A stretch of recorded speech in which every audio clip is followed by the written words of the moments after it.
Brett and Sandy Hendricks welcome you to Lakinsports.com and Lakin Bronx Sports on YouTube for live video coverage of Lakin High Bronx football. This evening's game starts the football districts for Kansas high school football. The Lakin Bronx, who are 2-1 on the season, have traveled to Ellis to take on the Railers. They are 0-2 on the season. There is no way that these video broadcasts of Lakin High Sports would be a reality without the great support of these Lakin Bronx supporters. Flashback Steiner of Lakin, Lakin Drug, Shelter Insurance Gwen Wechter, the Golden Plains Credit Union, the Lakin Recreation Commission, Pioneer Communications of Southwest Kansas, along with Kearney County Community Development, Ralph Goodnight, Hendricks Welding, Brad Hendricks, Lakin Hay and Lakin Dairy, Fred Ritzema, D-Bach Metals, the Stampede, the Kearney County Bank and the Garden City State Bank, the Agency of Lakin and Garden City, and Farm Bureau Financial Services of Lakin, Nikki Harris.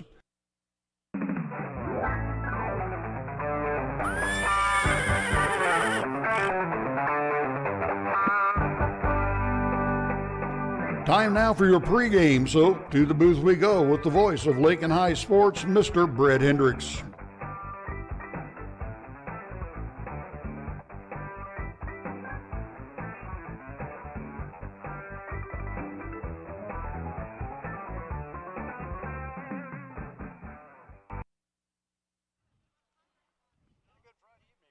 Lakinsports.com. Yeah, I'll talk through my microphone instead of yours, JD. Well, we switched sides here. Okay, yeah, JD he's a creature of habit. Yes. So he's not used to sitting to my right. But yeah, so hey, yeah, I'm here, and now I'm talking on my headset. Welcome to Lakinsports.com, Lakin Bronx Sports YouTube, everybody. Friday night in Ellis, Kansas, as the Bronx get set to start district play against the Ellis Railers. The Bronx 2-1 on the season. Ellis comes in 0-2 after a tough 7-point loss to Phillipsburg last week. The Bronx 2-1 after a big 22-14 win over Goodland a week ago. A huge win for the Bronx, and they're ready to start district play tonight. I want to bring in the play-by-play voice of Bronx football, J.D. Ham, and little breezy. Maybe when the sun goes down, the breeze will go down as well, but still going to be a beautiful night for football. Yeah, it is a beautiful night here in Ellis, Kansas. Not a cloud in the sky that I see. A little bit of a breeze, but that's not really going to affect anything for the game tonight. So I think we've got a perfect night for high school football. Going to be a great night. Yes, it is. Okay, your pregame tonight is brought to you by the Golden Plains Credit Union. Thank you very much. Refinance your auto loan at Golden Plains Credit Union. You can lower your current auto loan rate by 2% with no payments for up to 90 days. Rates can be as low as 3.25% annual percentage rate. This offer applies to loans financed from another lender. Think of all the money you could be saving every month. This is a limited time offer, so stop by and ask about refinancing your auto loan today. Golden Plains Credit Union. Life with a touch of gold. Member NCUA. But I'm still turning the wrong knobs here. You're still the number one knob there. I know it, but I'm just there. I'm old. Forgive me. Anyway, you're going to lose that if you don't tape it down. I'm going to have to tape it down. Anyway, your pregame Lakin coach interview brought to you by Shelter Insurance. Gwen Wechter of Lakin at the big red, white, and blue shelter sign, East Highway. A lot of action on the street today, huh, Willie? Yep. Oh, check out the German V8. Good car. Auf Wiedersehen. Ooh, 64 dream car. At Shelter Insurance, we insure all your favorite rides. Oh, classic convertible. And have since 1946. Sweet pickup. Hiya, Muggsy. Yo. From Hot Wheels to hybrids, we've got you covered. Hey, mailman. Love those shoes. Hey, where you going? Shelter Insurance. We're your shield. We're your shelter. To battle the Railers in the start of district play. We're now joined by Bronx head coach Chris Bamberger. And Coach, we seem to talk about it week after week, and knock on wood. We try to knock on wood, but week 4 of the football season, now the injury bug is starting to catch up with the Bronx. A few key players are going to be missing tonight. Yeah, you know, it's very unfortunate because they both are varsity players, and they are a huge part of what we try to do on Fridays, and so we're definitely going to miss those two tonight. Yeah, and Maddox Beltran, great game last Friday night in that win over Goodland. He's going to be out of the lineup tonight. And Omar Gonzalez, basically the go-to guy on your offensive and defensive lines, and not going to be out there either. So two key players, not on the field, but in the world of sports. I know it's an old cliche, but next man up, right? Yeah, and we had an opportunity. We had a week to get some guys ready in those positions. Obviously, some of them had been playing there a little bit. Some of them hadn't as much. So, I feel like the week of work that they got in, I feel like they're prepared to take the field and do what they need to do to help us be successful tonight. Going back to last week in that 22-14 win over Goodland, it was amazing the Bronx time of possession in the second half. Out of possible 24 minutes, the Bronx held it for over 17 minutes. And what was unfortunate, on a 10-minute drive, the Bronx came up empty-handed. But as a coach, you like to see the offense take care of the football and dominate the time of possession. That's a stat that is so underappreciated, Brett. And I think, when you watch games on Saturdays and Sundays, they talk about it a lot, but I don't know that we sometimes appreciate, as a fan of a high school football game, the time of possession and controlling the ball, possessing the ball, and moving the ball down, and then obviously finishing with points. You said we didn't on that one drive, but that's so huge, and that's huge for our offense because that's something that we really want to do. That's one of the reasons why we do what we do, Brett, is to possess the ball and try to keep it from their offense. And so that's going to be an important stat tonight. This offense, they've got some big play capability, and they've got some athletic kids on the field. And so the less amount of time that they get to have it, the less snaps that they get to take with the ball, the better chances we have. And the thing about it is, and you see it in the NFL, you see it at college, long play drives. And in high school, so many times you'll see a team hold it for 7 or 8 minutes. They get there, getting ready to cash in, then a mistake. Whether it's a crucial penalty, a turnover, or what. In the Bronx case last week, it was just a missed field goal attempt. So, that was not as horrible as it could have been. But you see something like that sometimes, that just a bad mistake ruins it, and just like that changes the momentum. Yeah, and you felt like you could feel the momentum swing after that good drive and that blocked field goal, and you could feel like, oh man. It felt like the momentum was definitely in Goodland's favor after that. And I was really proud of our defense and they're, going out and going ahead and getting a stop in that scenario because that was a tough spot to overcome right there. It definitely was. And Goodland had the momentum, scoring just before the half to tie it up at 14. And when the Bronx came out in that opening drive and couldn't convert, it shifted that momentum definitely back to their favor. But the Bronx dug in defensively. Bronx with 3 picks last week, and the defense really stepped up. Yeah, and we knew we were going to have a challenge with their offense. They were going to run the ball a lot, but I felt like Coach Pollard did a really good job making sure that they were set up right where we needed them to be, and I felt like the kids did a good job really for the most part, staying disciplined and game tackling. And again, that's defense, beating blocks and tackling. And if you want to be successful at any level against any team, those are 2 things that you're going to have to do at a high level. Exactly. The Open District play tonight. The Ellis Railers, a team that's going through a little bit of adversity, but they're 0-2. Boom.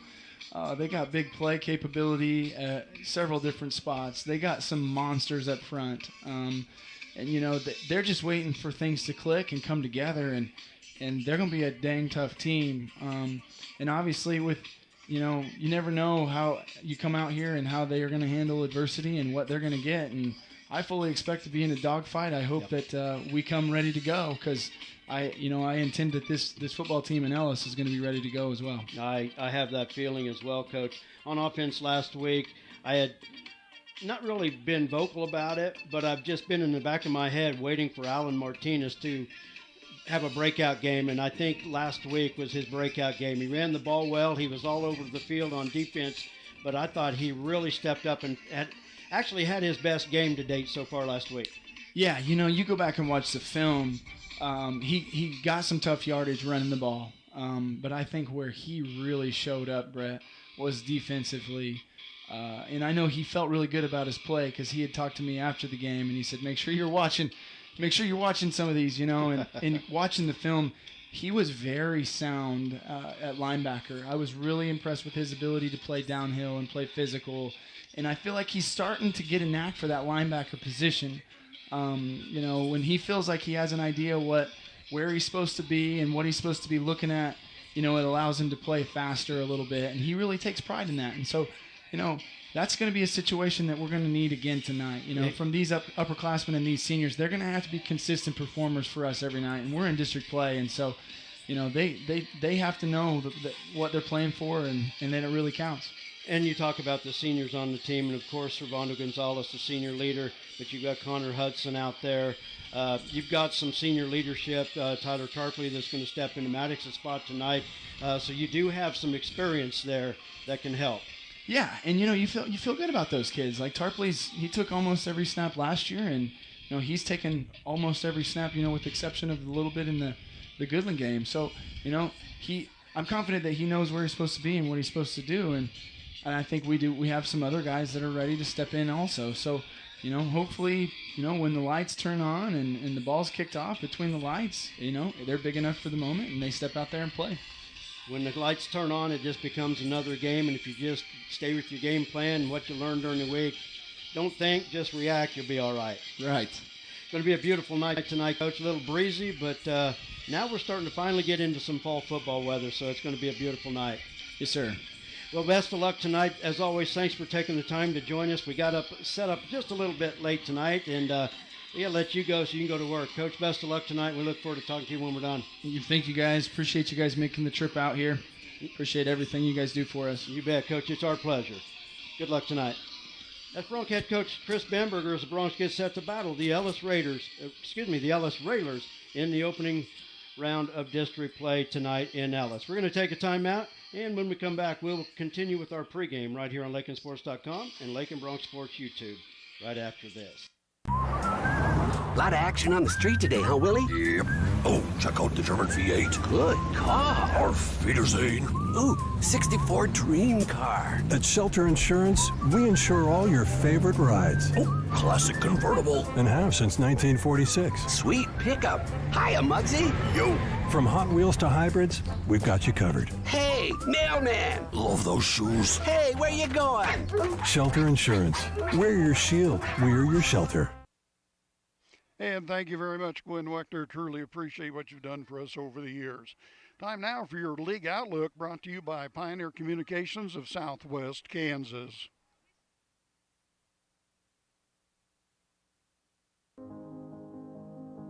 They said this place was too isolated to call home. They said it was too remote to build a community. And then one day, a farmer strung a copper wire from one fence post to another and changed everything. And we are back here, didn't as you build the see, of the communities of camera lens, Southwest a little glare in that Kansas. camera lens. No, We are on a north-south we just field brought here. them We're looking together. straight west, straight into that sun. But the good thing is they do have some cedar trees over on the other side of the field, and that sun should get down. It should block those, so won't be too bad here before too long. So we're going to take a look at that League Outlook. Did you ever find it, Brett? Got it here. Oh, there you go. Yep, Okay. got it. Yeah, I forgot to print it, but I always carry the computer with me that has it. So here we go. Week 4 in the High Plains League and the area football season. Let's look at some Week 3 results. Holcomb over Southwestern Heights, 47-7. Stanton County, a close one, a win over Syracuse, 6-0. Sublette and Sedgwick, no game due to COVID concerns. Wichita County in 8-man action all over Hill City by the score of 62-28. And, of course, Lakin defeated Goodland 22-14. Some big games this week as district play starts. And we'll look in Class 1A with Elkhart 1-2. They travel to Wichita Independent. Sublette 0-2. They're traveling to Remington. Stanton County 2-1. They will be at 4-0 Sedgwick. And in 8-man action, Hodgman County at Wichita County. Wichita County 2-1 on the season. In District 7, that is where Lakin competes in district play. Here are the games for District 7. Cimarron 2-1 at Southwestern Heights. The Mustangs 1-2. Thomas More Prep Marion, they are 2-1. They travel to Syracuse to battle the 1-2 Bulldogs. And, of course, our game here tonight, Ellis 0-2 on the season, and the Lakin Bronx 2-1. That's what's going on in the High Plains League and the area, brought to you by Pioneer Communications of Southwest Kansas. We'll be back right after this. They said this place was too isolated to call home. They said it was too remote to build a community. And then one day, a farmer strung a copper wire from one fence post to another and changed everything. We didn't build the communities of Southwest Kansas. No, we just brought them together. And welcome back to Ellis, Kansas, LakinSports.com. Of course, the Lakin Bronx here in Ellis tonight, district football play to play the Ellis Railers. This week at Lakin High School, brought to you by the Stampede. And, of course, the Stampede, as we talk about them, they're great supporters of Lakin schools, all kinds of activities, not just sports. They don't just limit it to sports, and they take care of anything that has to do with Lakin High School, middle school, you name it. And we'll talk about the Stampede and a lot of great things coming up next April. And the Stampede is, of course, the big fundraiser for Lakin sports and activities, but a lot of great things already in the works for the Stampede in April. So they've signed some entertainment, and they've got a new caterer this year. So already adding to what is already a successful event, and it's going to be looking forward to it in April. It's going to be a lot of fun. Absolutely. This week at Lakin High School, I've got a few results. I don't have everything complete, but we'll let you know has been going on this past week. Saturday at cross country at Hugoton, the boys finished 5th as a team. The girls finished 5th as well. Girls golf at Colby on Monday. I didn't get any results there. Tuesday, volleyball at Syracuse. The Lady Bronx beat Syracuse in 3 sets. They swept Sublette 25-22, 25-5, and swept Elkhart 25-18 and 25-12. And with the sweep of Sublette and Elkhart, congratulations to head coach Darcy Calkins and Lady Bronx, as they are the regular season High Plains League undefeated champions for the 3rd year in a row. Last night, the cross-country teams were at Larned. Boys finished 1st, and the girls finished 3rd as a team. Girls golf at Scott City. Anais Gonzalez finished 15th medalist, so congratulations, her first varsity medal. Tomorrow, volleyball is at Holcomb. JV volleyball is at Ulysses. C-team volleyball is at Lakin. Monday, JV football versus Stanton County. And next Thursday, girls golf is at Syracuse. A big thank you once again to the Stampede. Those of you watching not familiar with them, check them out on Facebook or contact a member, and they will fill you in on what they are all about. And a big thank you to them for all they do. When we come back, we'll look at some starting lineups and keys to the game, brought to you by Lakin Hay. Fred Ripsema established the Lakin Dairy in 1997 and is now a leading producer of high-quality milk for human consumption. The Lakin Dairy is proud to be a big part of the Kearney County economy and community. With fantastic, dedicated, and hard-working employees, the Lakin Dairy prospers in the heart of, as Fred calls it, the Midwest Feed Shed. Always supporting the Lakin High School students, the Lakin Dairy, a verified premium operation, is honored to call Kearney County home at lakindairy.com on the internet. And I'll tell you what, JD, if I don't end up dropping everything off the top of these bleachers before we're done, it is going to be a miracle. We've got 3 laptops up here now, a couple cell phones, plus our boards and our. Well, I'll be okay once I get this other computer. Yeah, we're just hustling around up here because we don't have the room or organized like we usually are at home. But we're sitting out in the bleachers tonight, so we're not a lot of room up here. So we're doing the best we can. We got plenty of room. It's just. I'm trying to make an excuse for us. Well, you know what? There's no excuses. We have plenty of room. We're just screwing it up. Oh, well, let's just be honest, man. We can't buffalo the people at home. They know us too well. They know we're screwing it up. ABC Sports has a truckload of equipment with a whole bunch of producers and directors, and we got us 2 goobers. So. Doesn't get any better than this, does it? Not at all. Starting lineups? Well, I tell you what, I've got starting lineups for Lakin, but I'm missing the left tackle. And we will make sure we'll announce who the left tackle is. Some changes on the Bronx offensive line due to some missing personnel, but we'll look at it for right now. At center, a senior wearing number 52, Cedar Brown. At right guard, wearing number 58, a junior, Darian Edgington. At left guard, wearing number 72, a junior, Eden White. At right tackle is Caden Mings. He wears number 64. He's a junior. Where I'm missing is left tackle. They got off the field before I could get it written down. I'm thinking it might be Draven, but I'm not 100% positive. The wideouts for the Bronx, wearing number 4, a senior, Tyler Tarpley. And on the other side, a senior as well, wearing number 20, Curtis Beam. The fullback, wearing number 22, Alan Martinez. Martinez is a senior. At slot back, Coulter Oldham, wearing number 15. He is a freshman. At the other slot, Connor Hudson, wearing number 11, a senior. And at quarterback, wearing number 3, senior, Servando Gonzalez. The coaches for the Bronx, Chris Bamberger, Chris Pollard, Travis Johnson, Wyatt Giroux, and Bryce Simon. I don't have starters for Ellis, and we'll talk to them as we get going. But that's the starting lineups. Now let's look at some keys to the game. And JD, keys to the game tonight, the Bronx are on the road. So anytime you go on the road, you have a different mindset. For one, you're out of your routine. You're out of your regular setting. You know, they get to practice on the turf at Lakin, so they're out of there. We're on grass tonight. The Bronx are used to the turf. Just a lot of things, but for one, they come to Ellis, a team they don't know a lot about. This is the second ever meeting. The first meeting was last year, so this is the second ever meeting for the Bronx to see Ellis. But I think right now you just have to, for one, put the injuries behind you that the Bronx have. They're a little shorthanded tonight, but opening night on the road, just put it out of your head. Those are 5-yard lines. Regular football field setup, just go out and play. Well, last week they came out and played a lot of ball control, as you talked about in your interview. And a few times they made a couple of mistakes, never got them down. They just came right back after that and just kept on playing football.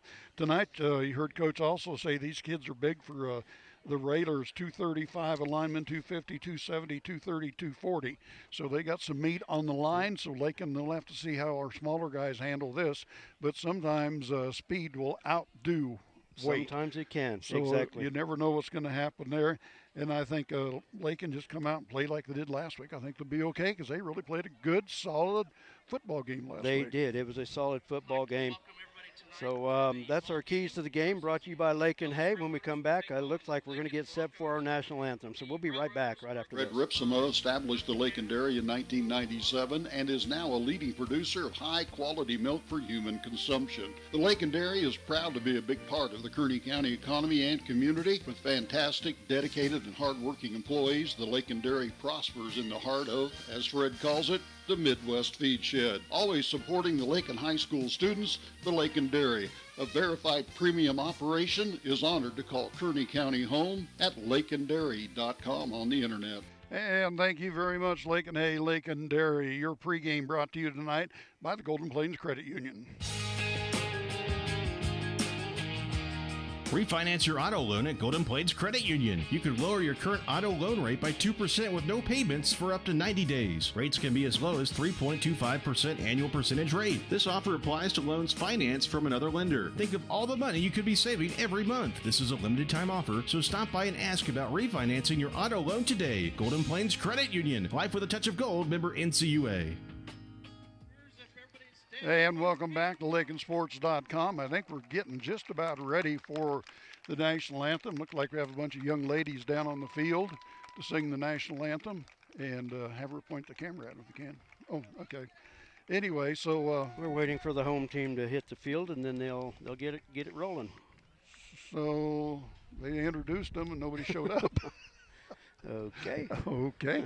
One thing about it, here in another 15 minutes, that sun is going to be down. That wind needs to go down because it's going to get chilly if it don't. Yeah, that sun getting behind those trees will be in pretty good shape. Oh, going to be good to go. You know. Yep.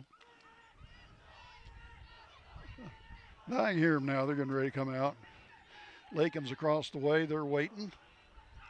And we're setting just about the 40-yard line on the right side of your screen. That's where we're at. So here come the Railers out on the field in their black uniforms and their white numbers. Lakin tonight in their gold and white with the purple numbers. So as we get ready from the national anthem here, I think we're just about ready. Here we go. Will be sung tonight by our EHS choir. So if you guys would all stand and rise, remove your hats, we will do our national anthem.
Great job to our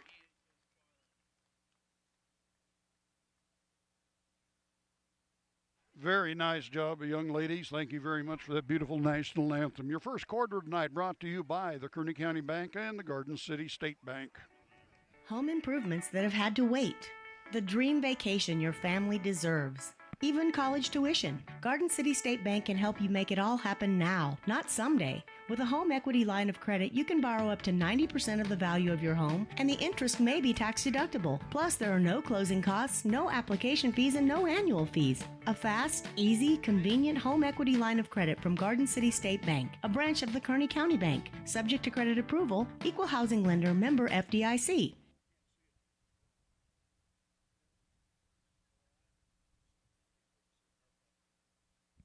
Okay, we are back. They're at midfield now, the coin toss. As we look into this sun here, got to get my hat bill tipped down a little bit. That's better. Yeah, me too. I think I'm going to have to zoom that in a little bit more. We've got a lot of the Ellis sideline on it. So if you can see that, let me know, kind of. So it looks like Lakin will receive and defend the south goal. We have a wind out of the north-northeast this evening here in Ellis. North-south field looking to the west. Sun really won't be much of a problem for the teams tonight, especially when it gets down behind them trees here in a few minutes, and we'll be in pretty good shape, and then we can actually see our computer screens. Yeah, yeah, no kidding. So we're getting the camera lined up and all of that. So. Yeah, another 10 minutes, we're going to be good to go. Yeah. So I think we got the camera set. The thing about it is it's sideline tight quarters here. Yeah. You got the track lining, and they got the poles are actually inside the track. Between the track and the field, so yeah. So the light poles, they're fairly close to the playing field as well. So, but yeah, you know what? We'll get by. We're going to get through this. Getting ready to kick off. Now you will see that there will be a power pole in our way when the camera goes back and forth. But back deep for Lakin, and we have Servando Gonzalez, number 3, Connor Hudson, number 11, number 3 to kick it off for the Railers, and that's George Crawford. And George puts a foot into it, drops in at about the 15, and they do a little bootleg come around the left side. Servando on the run to the left side. Oh, wow. Nice return out to about the 40. Oh, they're going to mark that. George Crawford, the kicker, making the stop for Ellis. But I'll tell you what, Servando gets past the kicker, he might be scoring. Yeah, he's at the 30, he's 36-yard line. We're at the 36-yard line. Yep. So, sun gets down, we'll see the lines better, and then when the sun get out of our eyes, we'll be able to see. But Servando wasn't too far from breaking that. So Lakin comes out. Splits a wide receiver out to the right. That's Curtis Beam in their double wing formation. Lone set back in the backfield. Snap. Coming off the right side, and really not much there. I wonder if that wasn't a broken play, the way Servando came off the side there. And you were saying about the poles, they're exactly in line with me. Yeah. So hard to see that play. I couldn't see what was going on behind the pole. No gain on the play. Nope. So it'll be second down now for Lakin as they come up over the ball.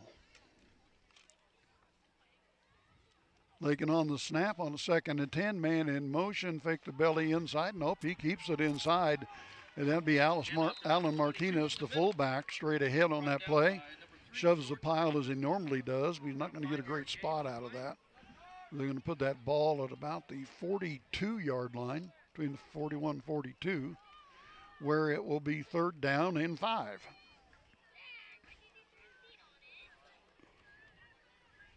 Big first down right off the bat for the Bronx. We talked about their time of possession last week in the second half, but you don't want to turn your first possession over 3 and out. Okay, wide receivers wide right and wide left. Servando Gonzalez with the ball, handed off straight ahead, and it's Alan Martinez once again off the left side, breaks a tackle at the line of scrimmage and gets over in Railer territory down to about the 37, 38-yard line. Nice run, Allen. Good job by Allen to bounce off the initial tackler and ended up gaining another 20, 25 yards after initial contact. So great job for Allen to put the Bronx in Railer territory now. Yeah, he runs tough. You know, it takes more than one guy most time to get him down. If you try to arm tackle him, forget it. Here goes Lakin, 1st and 10. Handoff going to the left side into the line. Not much there for Oldman. Colter Oldham off the left side, got to the initial defender and kind of stopped. Yeah. You've got to keep going and don't give them the easy shot at you. But once he got to the line of scrimmage, he stood up. And not going to be able to do that so far against this Railer front. No, so he gained about a foot or two. We'll still call it 2nd down and 10. Spot the ball up at about the 37, 38-yard line. On the snap, option, pitches back and nowhere to go. That option was Connor Hudson, and that was sniffed out early by the Railers defense. So it's going to bring up 4th down now. Yeah, the Raider defense, they've been watching film, haven't they? 3rd and 14. So Lakin now, on what are they going to do? Oh, it's 3rd and 14. It's 3rd down. Yeah, I know. Oh, 3rd, excuse me. I can't hardly see the signs across the way. So 3rd down, ball in the middle of the field, 3rd and 14.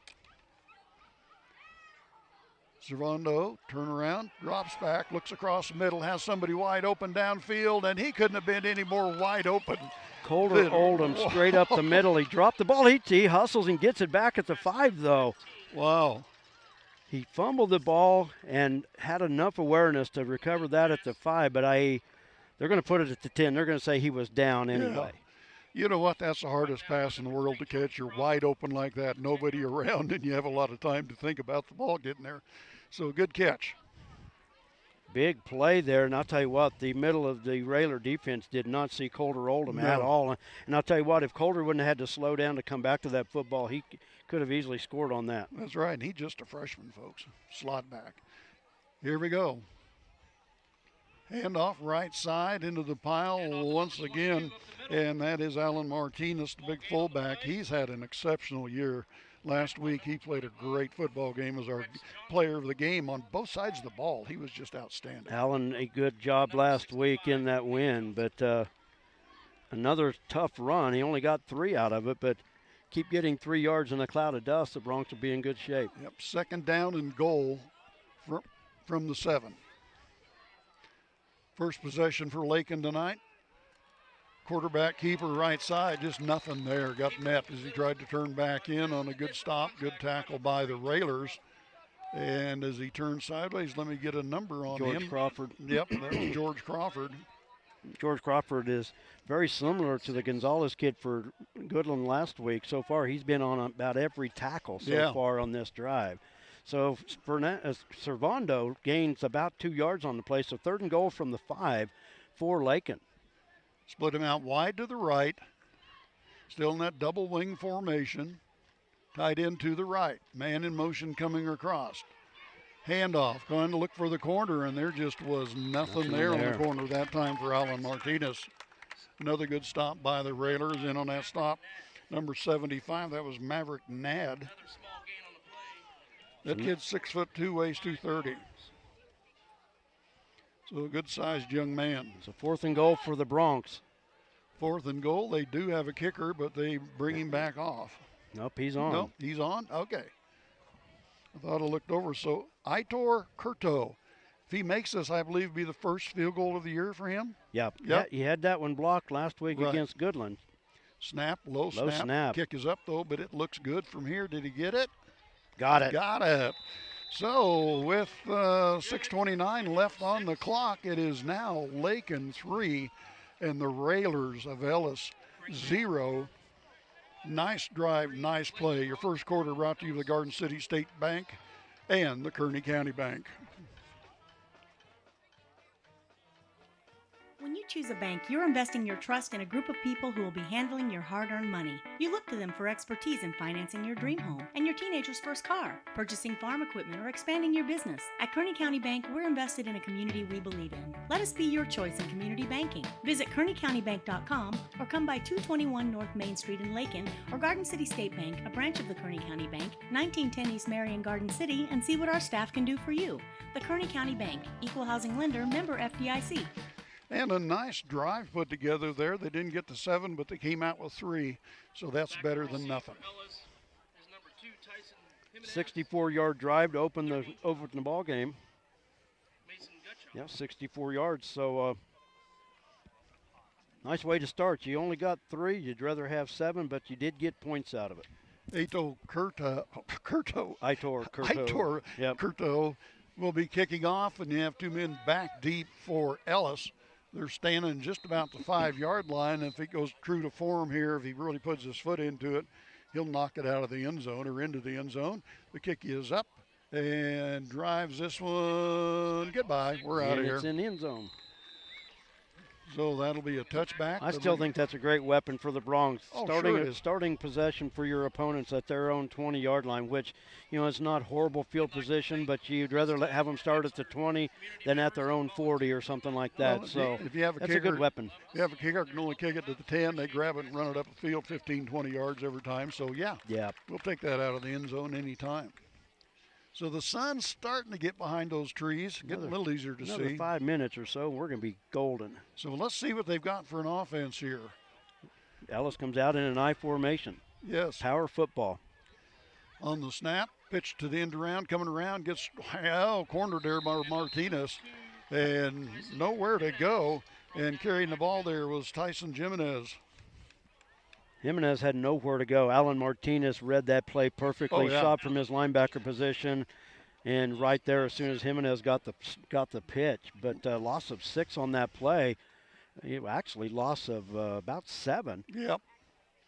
So it'll be second down maybe and 17. 8. Yeah, maybe even 8. So good play to open the back over drive the ball for Lakin.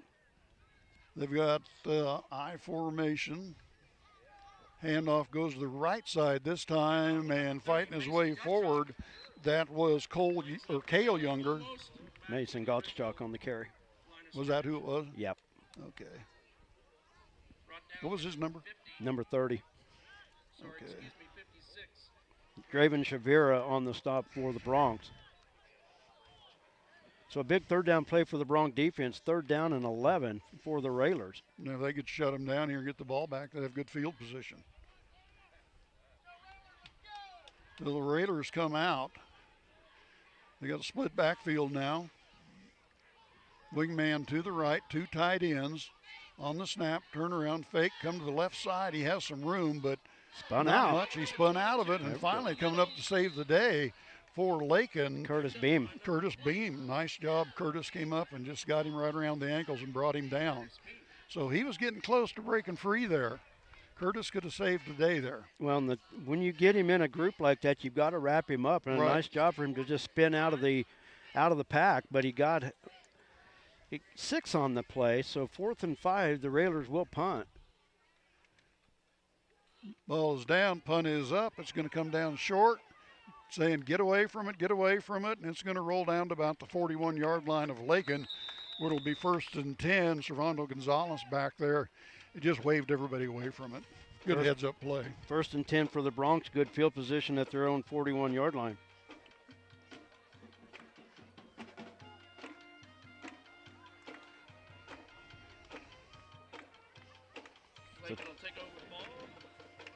So the Bronx, a couple big plays in that opening drive. And the mascot's the Railers, and we got one going by. Yep. Okay. Yeah, my mom, I would make my mom feel good. Mom, I'm watching the train as it goes by. Yeah, the railroad track's a couple hundred yards over there. My mom, when I was a little kid, I would hear a train whistle, and I'd run outside just to watch the train go by. So here comes Lakin now. Legal procedure on Lakin. Yep. So 1st and 15 for the Bronx. And the wind seems to be going down. Just a beautiful night for high school football. Yep. Couldn't beat this one at all. So Lakin now, man in motion, coming across, turn around, and they're right behind the pole. I can't see what's going on. Servando with the keeper. He tried to follow Martinez through the hole. Ellis sealed it up right behind Allen as he went through. So no gain on that play. It's going to bring up 2nd down and 15, but the Bronx now in down and long situations right now. So Lakin now, 2nd down and 15. See if they can pull a rabbit out of a hat. They're going to split Curtis Beam wide to the right. Wide receiver out on the left. Servando Gonzalez under center. Broken play again, I believe. Yeah, I think so, and it was right behind the pole for me again. I just saw him kind of, juking a little bit, trying to get somewhere to go, but there were 3 black jerseys right there on top of him.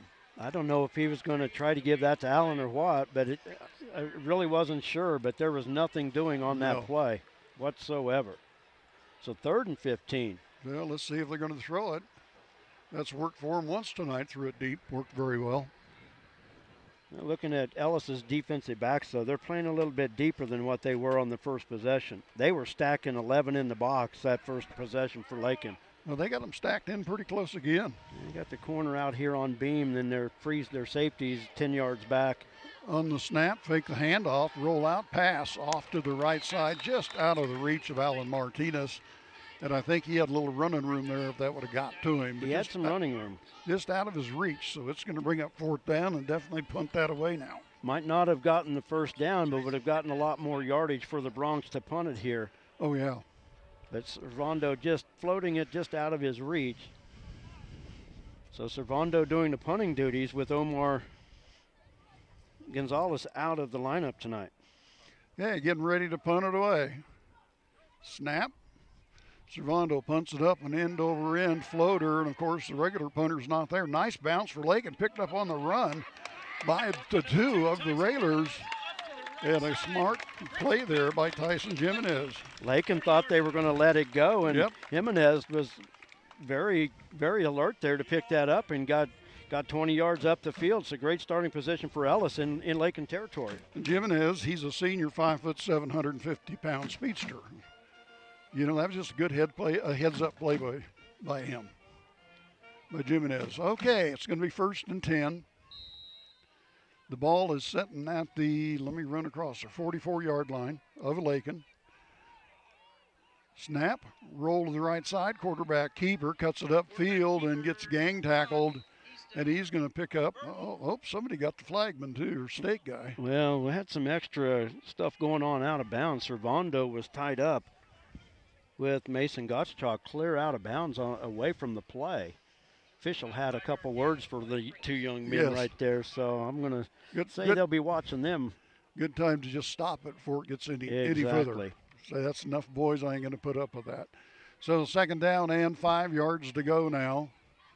Ball inside the 40-yard line of Lakin. On the snap, hand off to the deep back, the fullback, and he gets tackled right around the ankles. Another good tackle in there by Curtis Beam. Curtis is one of those ankle biters. Beam from his safety position coming into the backfield and making that play. Gottschalk nowhere to go. Actually lost a couple of yards on that play, so it's going to bring up 3rd down and 7 for Ellis. That was a nice play by him. Curtis Beam. I played high school football with a kid that could tackle around the ankles like that. Not very many can, but a few of them can. So it's going to be 3rd down and 7. Ball outside the 40. Handoff coming to the left. Whoa, he got met right there. He got turned in on a great play, wrapped up and put down by Coulter Oldham. Then some other guys come along and helped him. Coulter Oldham in on the stop. Darian Edgington in there as well. So another loss on the play. Going to be 4th down and 9.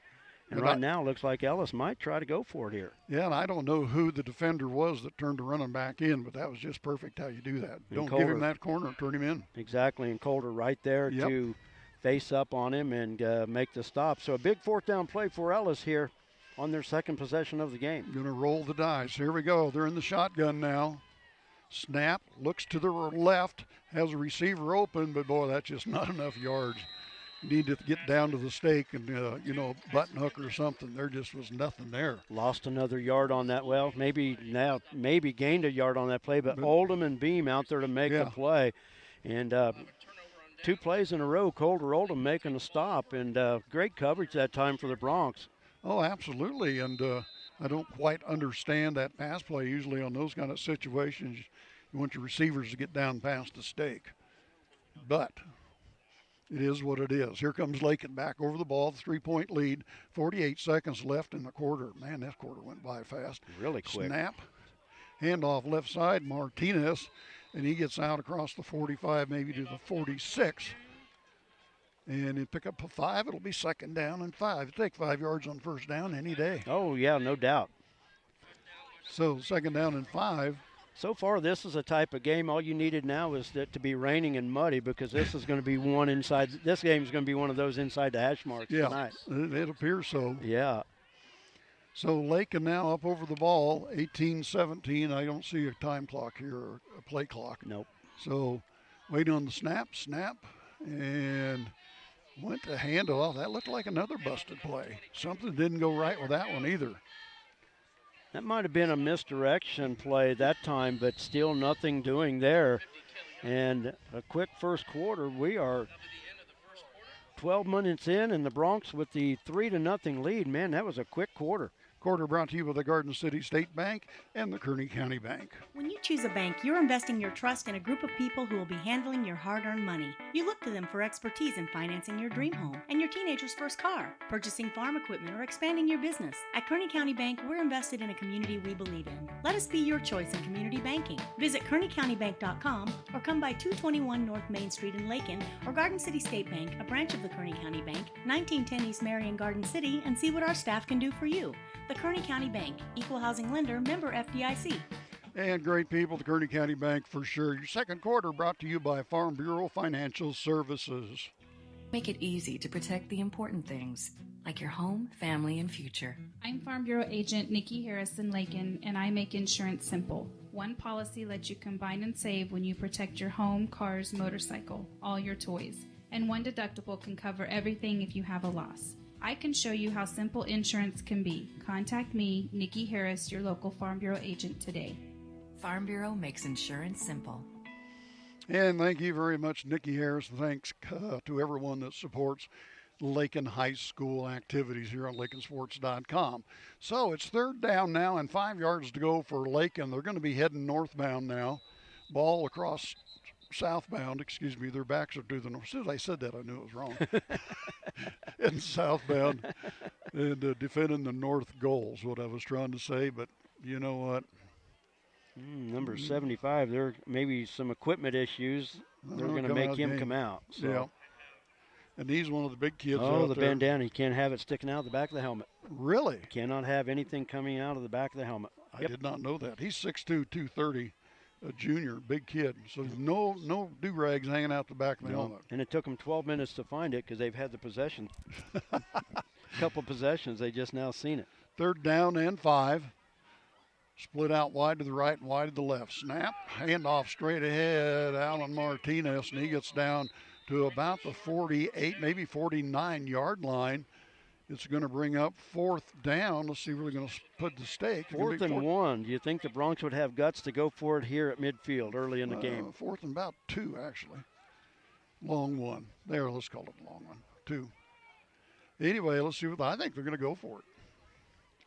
Here comes Servando Gonzalez, the quarterback. Broncs are going to line it up. They're going to line up. Maybe they don't try to make him jump. We'll see. Well, make that or to give the ball to 22 and make him go. Yeah, they're going to try to make him jump. Now they're looking to get this play. I still think they're going to try to make him jump. No, they went. Alan Martinez, there he goes. And then some. Oh, nice spin, and he got another 1.5 yards out of that after they got a hold of him. You're not going to bring him down, just arm tackling. You got to square up to Allen and put him down. You know, you duck your head and stick your arms out like you're catching flies. That's not going to work on him. Not at all. So the Broncs a big first down now at the Rayler 42-yard line, but the Broncs third possession, first possession, 64-yard drive. This possession started, I didn't catch where it started. I think it's at their 41, yeah. Tyler Tarpley wide out to the left, Beam wide out to the right. Man in motion coming, quarterback cuts upfield. Nice it's a keeper. Option. Look out, I think he's off to the races. Touchdown, Lakin Servando Gonzalez on a planned play. He faked like he was going to pitch it, cut it up the right side. Touchdown, Lakin. Nice option play that time by Servando. Just read it down the line, saw the opening, and was able to score from 42 yards out. And you know that little fake pitch he did froze those two guys over there for just long enough to give him a chance to squirt through. So here we go. Aitor Curto. Extra point attempt, kick is down, it's up, looks good from here. Got it. And it is good. And he kicks it over the fence on the other side of the track. You got the kids outside the track chasing the football down. You know what? It would be fun to watch him kick. Remember the old field at Phillipsburg? The north goalpost was right on the highway. Yep. That would have been interesting, wouldn't it? Yeah, had that screen up behind it. I was thinking about that old Phillipsburg football field. Had the biggest crown in it I've seen in a high school football field in years. I mean, you could have skied off the middle of that on the snowy field. You could have skied down the side of that field. It was a huge. But you know what? That was an old facility. Of course, Right. They've moved out on the east side of town now by the high school, but just like this facility, this is an older downtown facility. Right. Got some trees around it. Got the road right next to the fence out there. But same with that Phillipsburg field. It just had a feel, just that old time. Tee it up, let's play football. It was.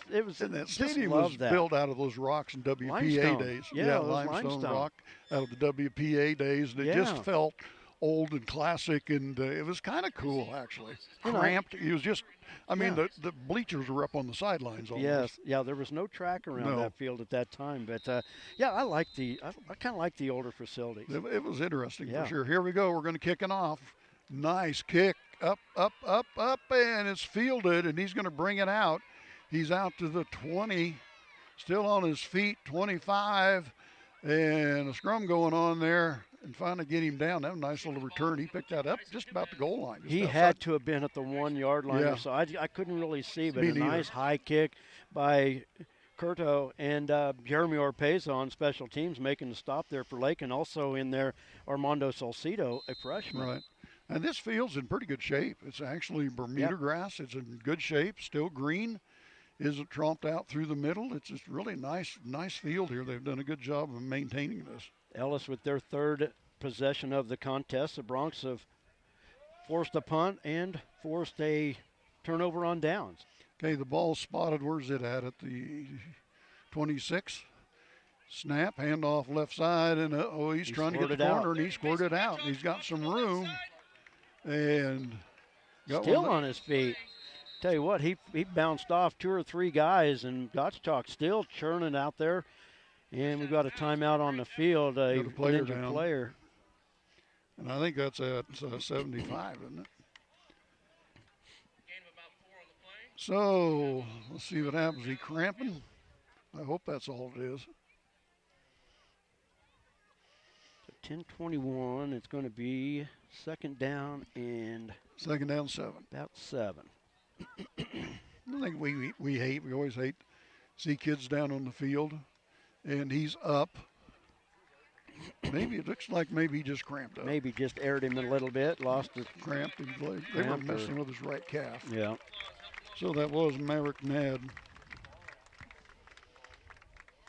6'2", 230 junior. Got some size on this team. So they got a timeout on the field right now. So 10-21, what's your assessment of Lakin here in the first half? I think the defense has showed up so far. Yeah. I'm not going to say a whole lot to jinx it, but the defense has done really well so far. There's been a couple opportunities where Ellis maybe had a half a step, maybe breaking a big one, but the Bronx have doing a great job of pursuing the football, and the secondary tacklers coming in and finishing off the play. So defense really has stepped up so far, pitching the shutout. It's getting about jacket time up here. Yeah, and I left mine in the vehicle. And I wore shorts, and that wasn't the smartest thing in the world either. You know what? I debated it, and I thought, about the time I do that, I'll freeze. So yeah. And I got that one big high sock on my right calf that kind of keeps the cold off it. So, is that you? Nope, that's not me. You say it sounds like my Ford pickup, but it ain't here. That's the first thing I thought. I thought maybe I was sitting on my key fob, but and it is a Ford pickup. Snap coming around the right side, finds the corner, looking up the sideline. Down he goes. Jimenez with the ball, and boom! That kid's a speedster. Jimenez, good speed around the edge. Tyler Tarpley saving the touchdown for the Bronx. Jeremy Orpeza also in on the stop for Lakin, but the best run of the evening so far for Ellis, now in Bronx territory at the Bronx 42-yard line. You give that kid the corner, and he's going to make some yards on you. That kid's a little speed demon. On the right hash mark, here they come over the ball. 1st and 10 at the 42-yard line, let's call it. Lakin gets wrapped up, still on his feet, trying to go, and finally gets put down. And that was Mason Gottschalk, I believe, again. Gottschalk on the carry. He's a load to bring down. The Bronx, they've definitely got to have help. Well, he's 5'9", 170, so he's kind of a powerful short guy, Not short, but medium-heighted kid, 170, have some power in those legs. Gain of 5 on that play. Yes. Ellis offense showing some life on their third possession here. So here they come back over center. Their center is the big 75, Maverick Nad. Waiting on the snap, fake it, go to the left side, and has room. Somebody reached out and got a hold of him. Jeremy Orpeza and Colter Oldham in on the stop over there. That's what I thought. And I believe the runner there was Rex Johnson. No, I lost my marker. Probably fell down. Nope, I hit it. Got it now. So here they come. So it's going to be 3rd down and about 2. Definitely in 4-down territory, so let's see. Maybe they'll pull a pass play off here or something like that. On the snap, they're going to roll out to the left. He has option. He's going to throw it downfield, high up, and did he catch it? No, he was out of bounds. Nice that was a good pass. He threw and that. I'll tell you what, he's down. I don't know if he hit that car. Well, no, he he's up. He's up. They do have some cars sitting along the sideline, but I'll tell you what, he quarterback threw that right in between 2 Lakin defenders. Yeah, that was a nice Beautiful pass. Just ran out of real estate. Give him credit when credit's due. That was a heck of a pass. Just ran out of sideline. So it's going to be 4th down now and 2 yards to go. Yeah, that quarterback, that was a nice touch on that ball. I saw he had 233 yards in their opening season loss to Russell, but I didn't see any stats against Phillipsburg last week. But he had 233 yards in that opener. On the snap, handoff straight ahead, and Lakin, he fell forward. And I think he's going to be close. We're going to see where he's at in that pile, where the ball's at. And they're looking. I'll tell you what, the side judge came in from the other side, and the way he was running, I'm saying it's going to be a little short. You're closer to right down the line, but it looks to me like it's short. I think it's going to be right in the middle of the ball. Do you? Yep. Of course, I've got, stigmatism, so who knows? Well, I've got the angle. and cataracts. No, it's short. It's short by a football. Yeah, the old chain gang. Yep, the old chain gang guy there. The old chain gang in me. Hey, I know. So it's going to be Lakin holds them. Good stand there for Lakin. So twice now the Broncs have held Ellis on downs.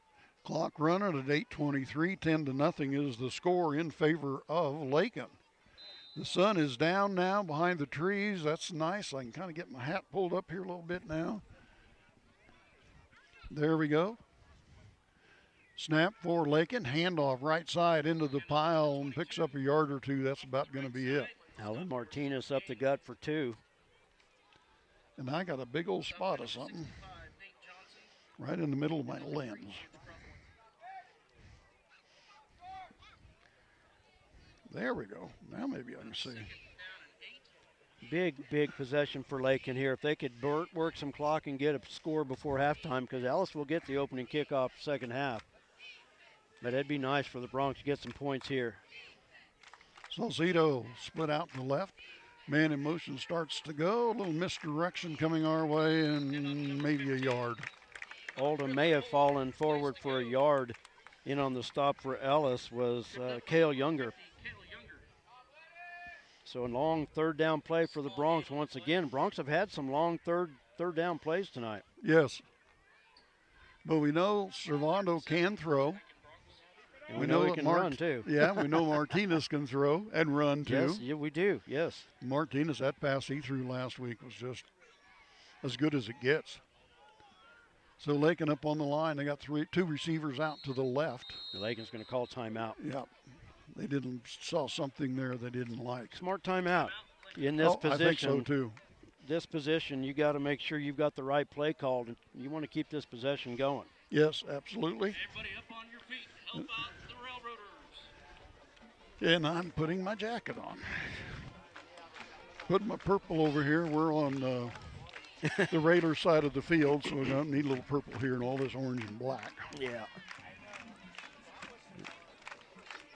Maybe one of those things at halftime. You got an interview for halftime? Yeah, I do. Okay. Yep. But, I may have to go get my jacket, too. You want to interview me? No. No, you don't have to answer that. You know what? I could do an online survey to people talk if they wanted to hear from you, but they'd probably say, can you both just shut up? Could you both just shut up, behave yourself? I've never been interviewed. Well, yeah, I've been interviewed before. I've interviewed. Not on my own channel, though. I've interviewed a lot of people, but I've never been interviewed. Well, I did an interview with Ross Volkmer last week with Goodland. That's about the extent of it. On the snap, drop back, screen pass off the right side, and one guy got through that screen, 24.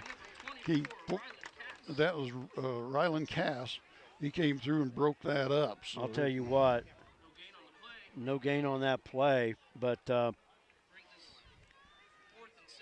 the clock is still running, but the official on the other side told him to stop it, but I'm going to keep it going, I guess. It keeps going, so we're going to keep going. Lakin back to punt. Regular punter is Omar. And he's not playing tonight. That was a design play. I think they were looking for Allen on the screen all along, but Curtis Beam was wide open on this near sideline. Oh, almost low line drive kick. Gets a good Lakin bounce, and they better get there because he'll pick it up just like he did right there. Spun him around. He's still on his feet, though. Yeah, you don't want to leave that ball uncovered if you're Lakin. You can get down there and get on that ball, get on it, because that kid's going to hurt you. Jimenez has proven he's not afraid to pick it up and run, and he did right there. Yumpin' Jimenez. Javion Granado got there, but grabbed him around the waist and spun him, and he kept going. So another defensive stand for the Broncs here.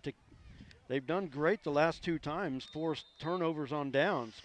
Yeah, he's kind of like a little jackrabbit. I had a cousin played quarterback when I was in high school. He caught his own pass one time. He was the quarterback, caught his own pass, scored a touchdown. True. But it had to have been tipped, right? Yes, it was batted in the air, and he ran in there and caught it. On the snap, handoff to the I-back, and met at the line of scrimmage, and a good stop there by Curtis Beam once again. That's one of those deals you can't throw it to yourself. Yeah. He threw it. He was a little guy, and the defender jumped up and swatted it, and went way up in the air, and O'Kinney took off running and caught it on dead run. About 20-yard touchdown run, caught his own pass. 2nd down and 7 after a gain of 3. Curtis Beam in on a lot of plays so he's far doing for good Lakin tonight. tonight. Number 20 all around the football. And I believe Draven Shavira, know where to go, no time at all to throw.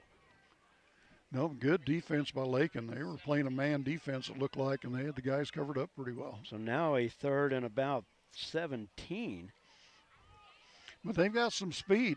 Yeah, you definitely can't let them get outside. Nope. They're going to split a wide receiver out to the right, Sam Honus.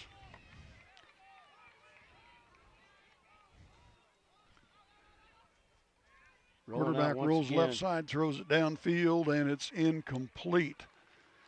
So I believe they're going to have to probably punt that away. I don't think they really have any choice. Yeah, you're not going to give Lakin the football that deep in your territory. Especially on a 17, 4th and 17.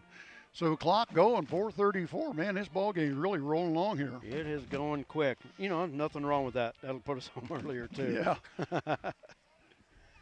Hey, while we have a minute, and I don't normally do this for a lot of people, but I want to wish a very happy birthday to my mother. Happy birthday, Phyllis. Happy birthday, Mom. Executive Director of LakinSports.com. Yeah. Happy birthday, You know Phyllis. what? This YouTube thing's been working pretty good. We haven't needed her help as much. Oh, we got a flag.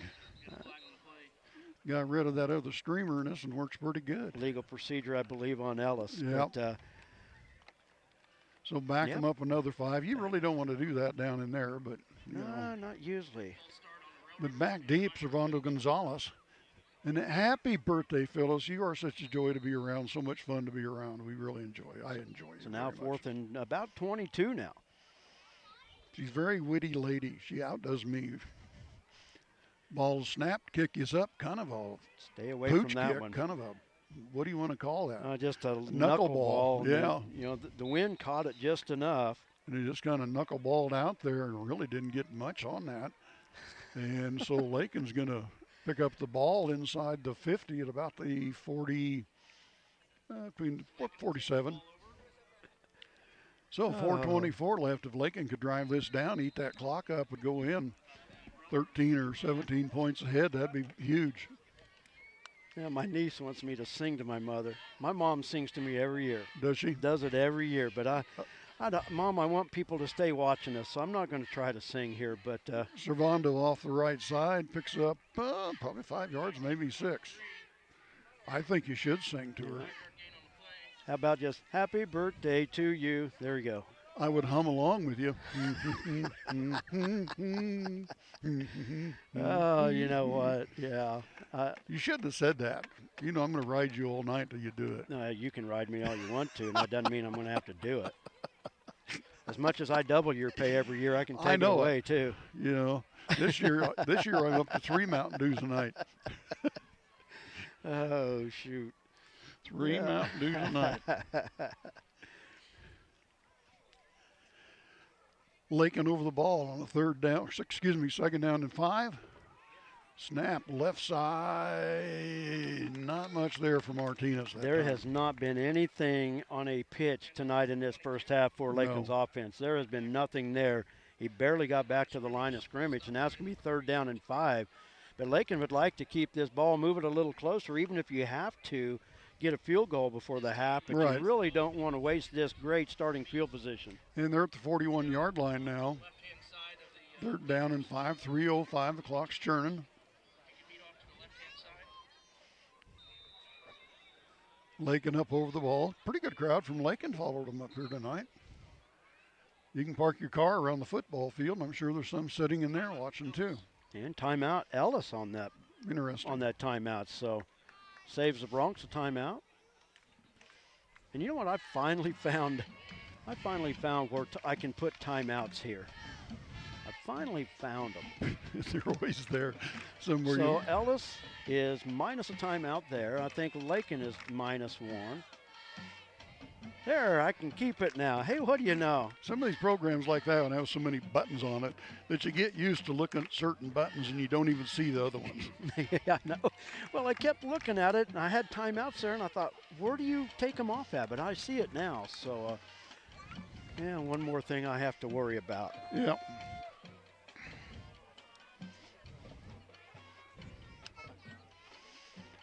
So your second quarter here tonight brought to you by Farm Bureau Financial Services. Thank you very much, Nikki. You got one of those lights that'll clip onto my hat? I looked in my bag. I don't have that one. I don't think I brought any. I didn't bring it tonight. You might look. I don't know if those are in my bag or not. No, we don't. Remember my clip-on hat, my professional. Well, I've got one that's got two on it. It's got two antenna on it, remember? Yeah. We'll look at my My bag. Inspector Gadget lights, you know. So here we go on a 3rd down and 5. Everybody pulled in tight for Lakin. What are they up to here?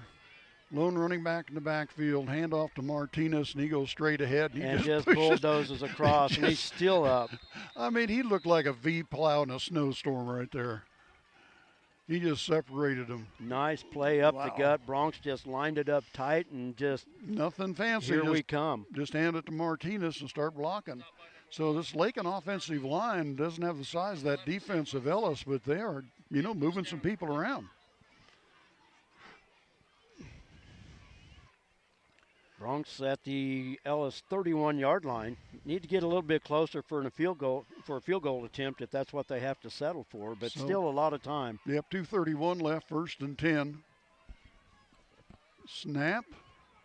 Handoff off the right side. I don't know. Servando kept that. Followed I was going to say followed Martinez, but Martinez is standing back here, so that was just a straight keep by Servando, but his best gain, not his best gain because he scored on the touchdown, but a good gain there on 1st down for Servando, 2nd down and 5. 2nd down and ball's about where are we at, 25-yard line, close to 25, so actually a gain of 6 on that play, so 2nd down and 4.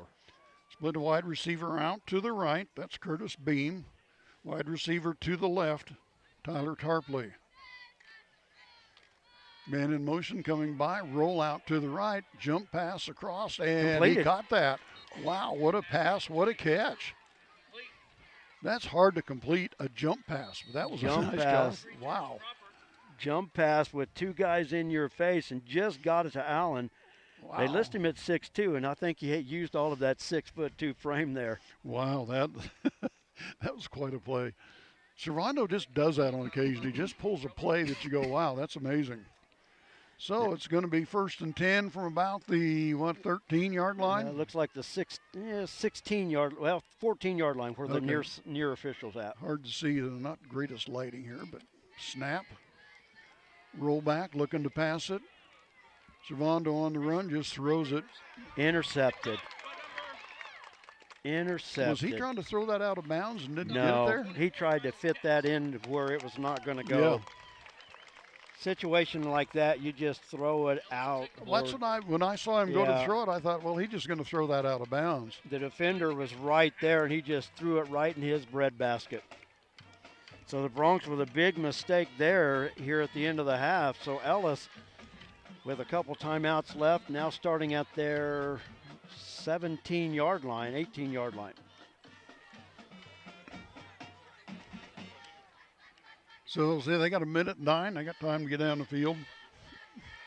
On the snap, the little jackrabbit with the ball once again. Jimenez. Is that Jimenez? Jimenez. Yep. On Alan Martinez on the stop. He's a little slow getting up, but a timeout called. Oh, a hold on Ellis. So that'll back him up from 10 yards from that spot of the foul. So a big break for Lakin on that play right there. But Jimenez, I'll tell you what, 5'7" and 150 pounds, but he is their speedster for sure. Oh, absolutely. So that's going to take him clear back to about the. Well, it's hard to see the yard markers here. Going to take him back to about the 6-yard line. So 1st and, gosh, I don't know, 20? I'm guessing first. They got 1st and 10 on the board, but it's not that. It's 1st and 20. Yep. I was just going to guess went on 20. the board. On the snap, let's see what's going on. They're just running the ball. I don't think they're going to do anything too silly down in here, to lose the ball. Timeout on the field. So 46 seconds left. Didn't see who called. Oh, there we go. He's going to Ellis with the timeout. Now that I know how to subtract it, there we go. 2nd down. You use that new math they're teaching in school. Well, this has nothing to do with math, but -1. I just need to hit that timeout button. It has I didn't. everything to do with math. You got to take off 1. Well, it does it for me. All I have to do is just hit timeout -1, and it's there. Well, so you're doing math. Yeah, well, computer's doing math. I'm just hitting a button. Oh.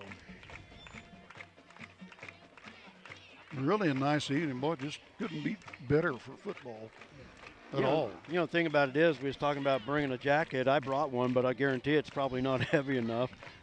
But I'd have to wade through the crowd to go get it. Plus, you'd have to do the halftime interviews. So, yeah, I don't know. Who you got coming? Nate's going to come up and talk to us. Oh, okay. He's And, always a good interview. Always has something going on. You know, athletic director, activities director. Well, scheduling is coming up.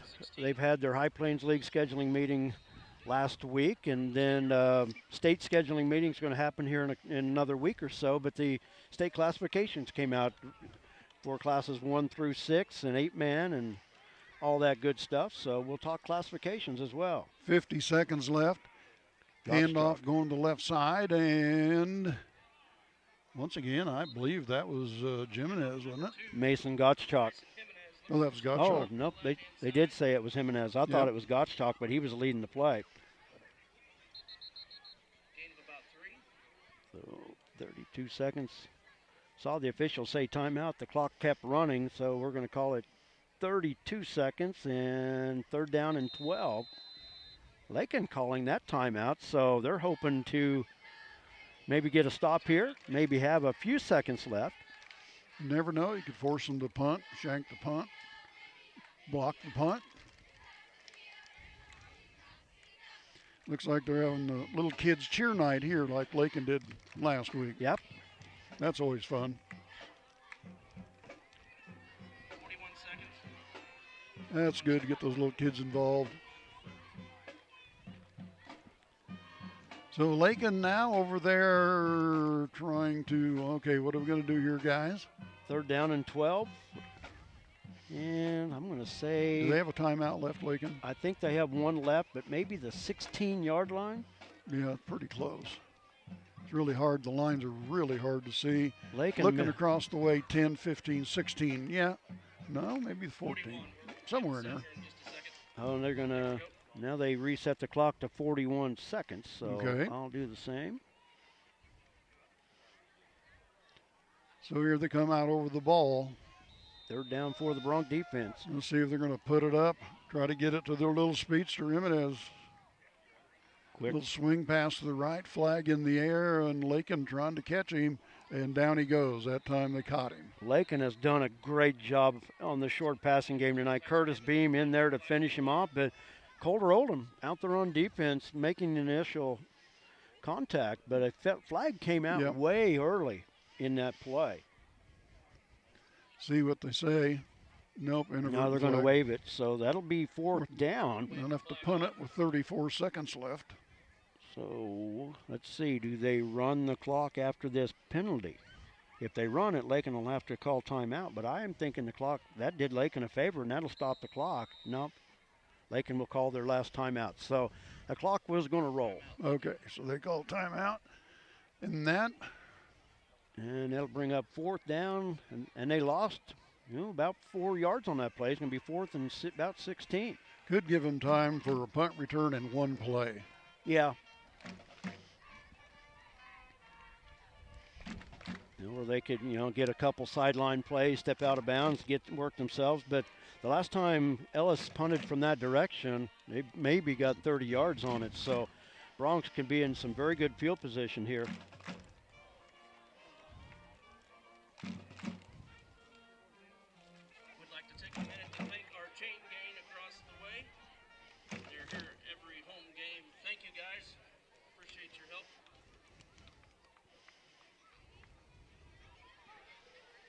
I might have to buy somebody something to eat to go get my jacket. Hey, who's hungry here? Who's hungry? Make a run for me here. If we get going here at halftime, I'll dig around my bag, see if I got those lights in there. Oh, I'm good to go right now. I mean, if it stay like this, I see my paper just fine. Okay. That one clamp-on light that I've got, I took it out of my bag for some reason. It's a punting from his end zone. Snap. Oh, almost got it. Skied it. Need to get away from it. let it bounce. Not a bad idea just to fall on it because that Yeah. was gonna burn a few more seconds. It's going to go another 5 yards or so, too. I'm kind of surprised that he didn't catch it off that first bounce. Yeah. I guarantee you he was thinking about it. Well, it was almost blocked. Oh, yeah, Lakin almost got to it. Pretty good field position for Lakin at the 45-yard line of Ellis. 26 seconds. Probably have time for one running play or a couple pass plays.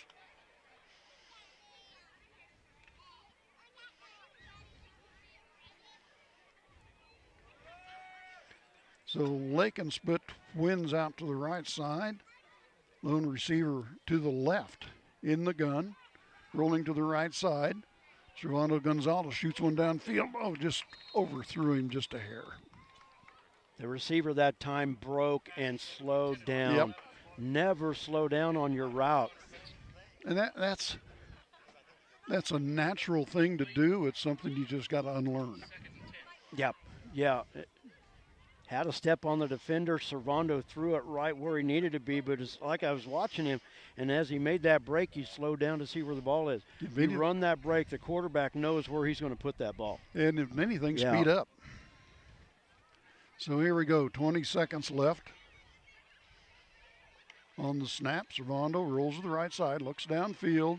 He's got some room, and he's going to run to the sideline, get out of bounds with 14 left. Good play.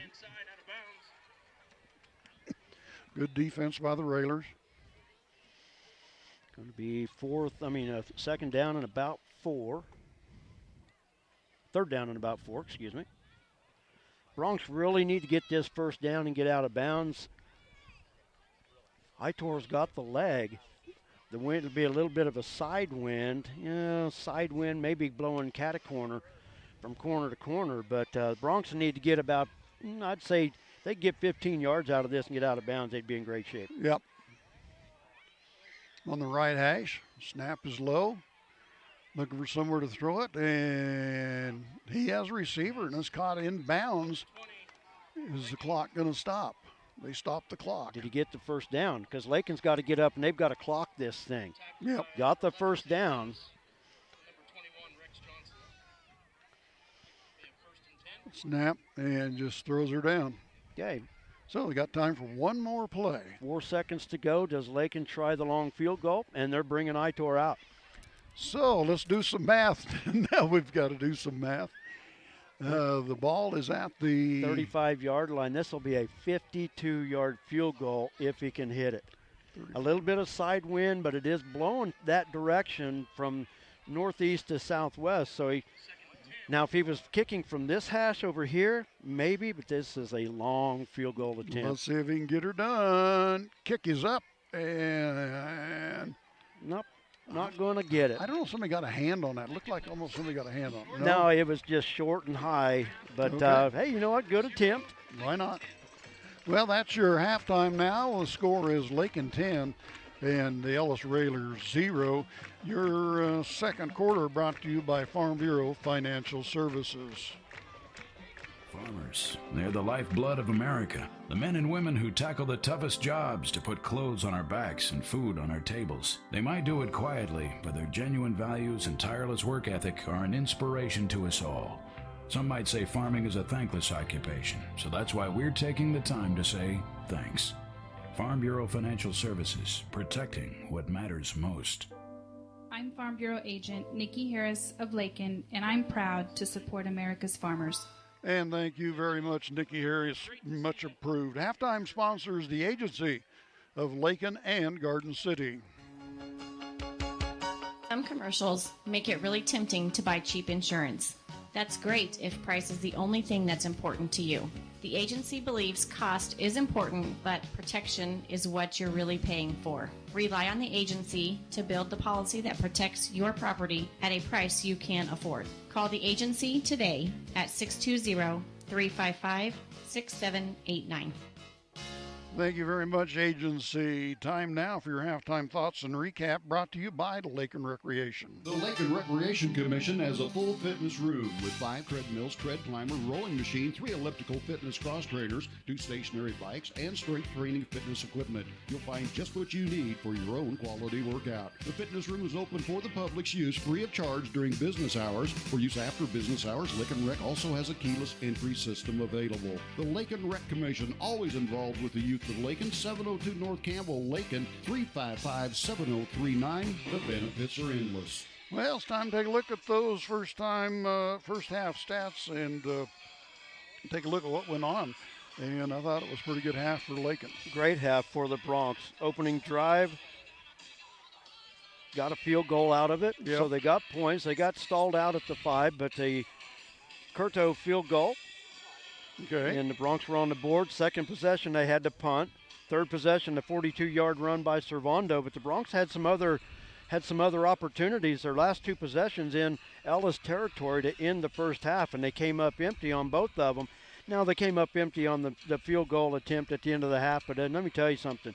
A 52-yarder is a lot to ask for a kid that's not kicked a lot of footballs. So, for the most part, Bronx offense doing very good, but the story is really defense tonight. They've shut down the Ellis running attack and done a great job. Yeah, and Ellis, big kids on the line. Yep. So the Lakin defensive and offensive line has done a very good job tonight dealing with those big guys. Exactly. And they're shorthanded, too. Lakin's shorthanded. Yeah, one of their leaders on defense, Omar Gonzalez, out of the lineup, and then Maddox Beltran from his cornerback position, but very short-handed right now on defense. But I'll tell you what, that defense has really stepped up tonight. Yes, they have, and done a great job out there. They've been a little bit, but really haven't broke, so that's the main thing. You can bend, just don't break. That's exactly right. So they're doing a good job out there. So, I would just say a pretty solid first half for Lakin, especially considering what they're up against size-wise, the weight they're giving up on every play. So I would say Lakin's doing pretty good. Doing a great job so far in the first half. Let's see if they can get a break here at the half, and they'll be on defense to start second half. So they're going to have to set the tone early in the second half as well. So. Absolutely. Well, that's your first half thoughts and recap. Brought to you by Lakin Rec. It's time to get involved with the Lakin Recreation Commission, 702 North Campbell in Lakin. The Lakin Rec Commission with a wellness center, aerobics, adult programs, youth programs, sewing, and more. For more information about all the great activities of the Lakin Rec Commission, call 620-355-7039. The Lakin Recreation Commission, providing recreational opportunities to enhance the quality of life for the people of the community by promoting social interaction and the productive use of leisure time. Thank you very much, Lakin Rec Commission. Appreciate what you've done for us over the years and helping us out here.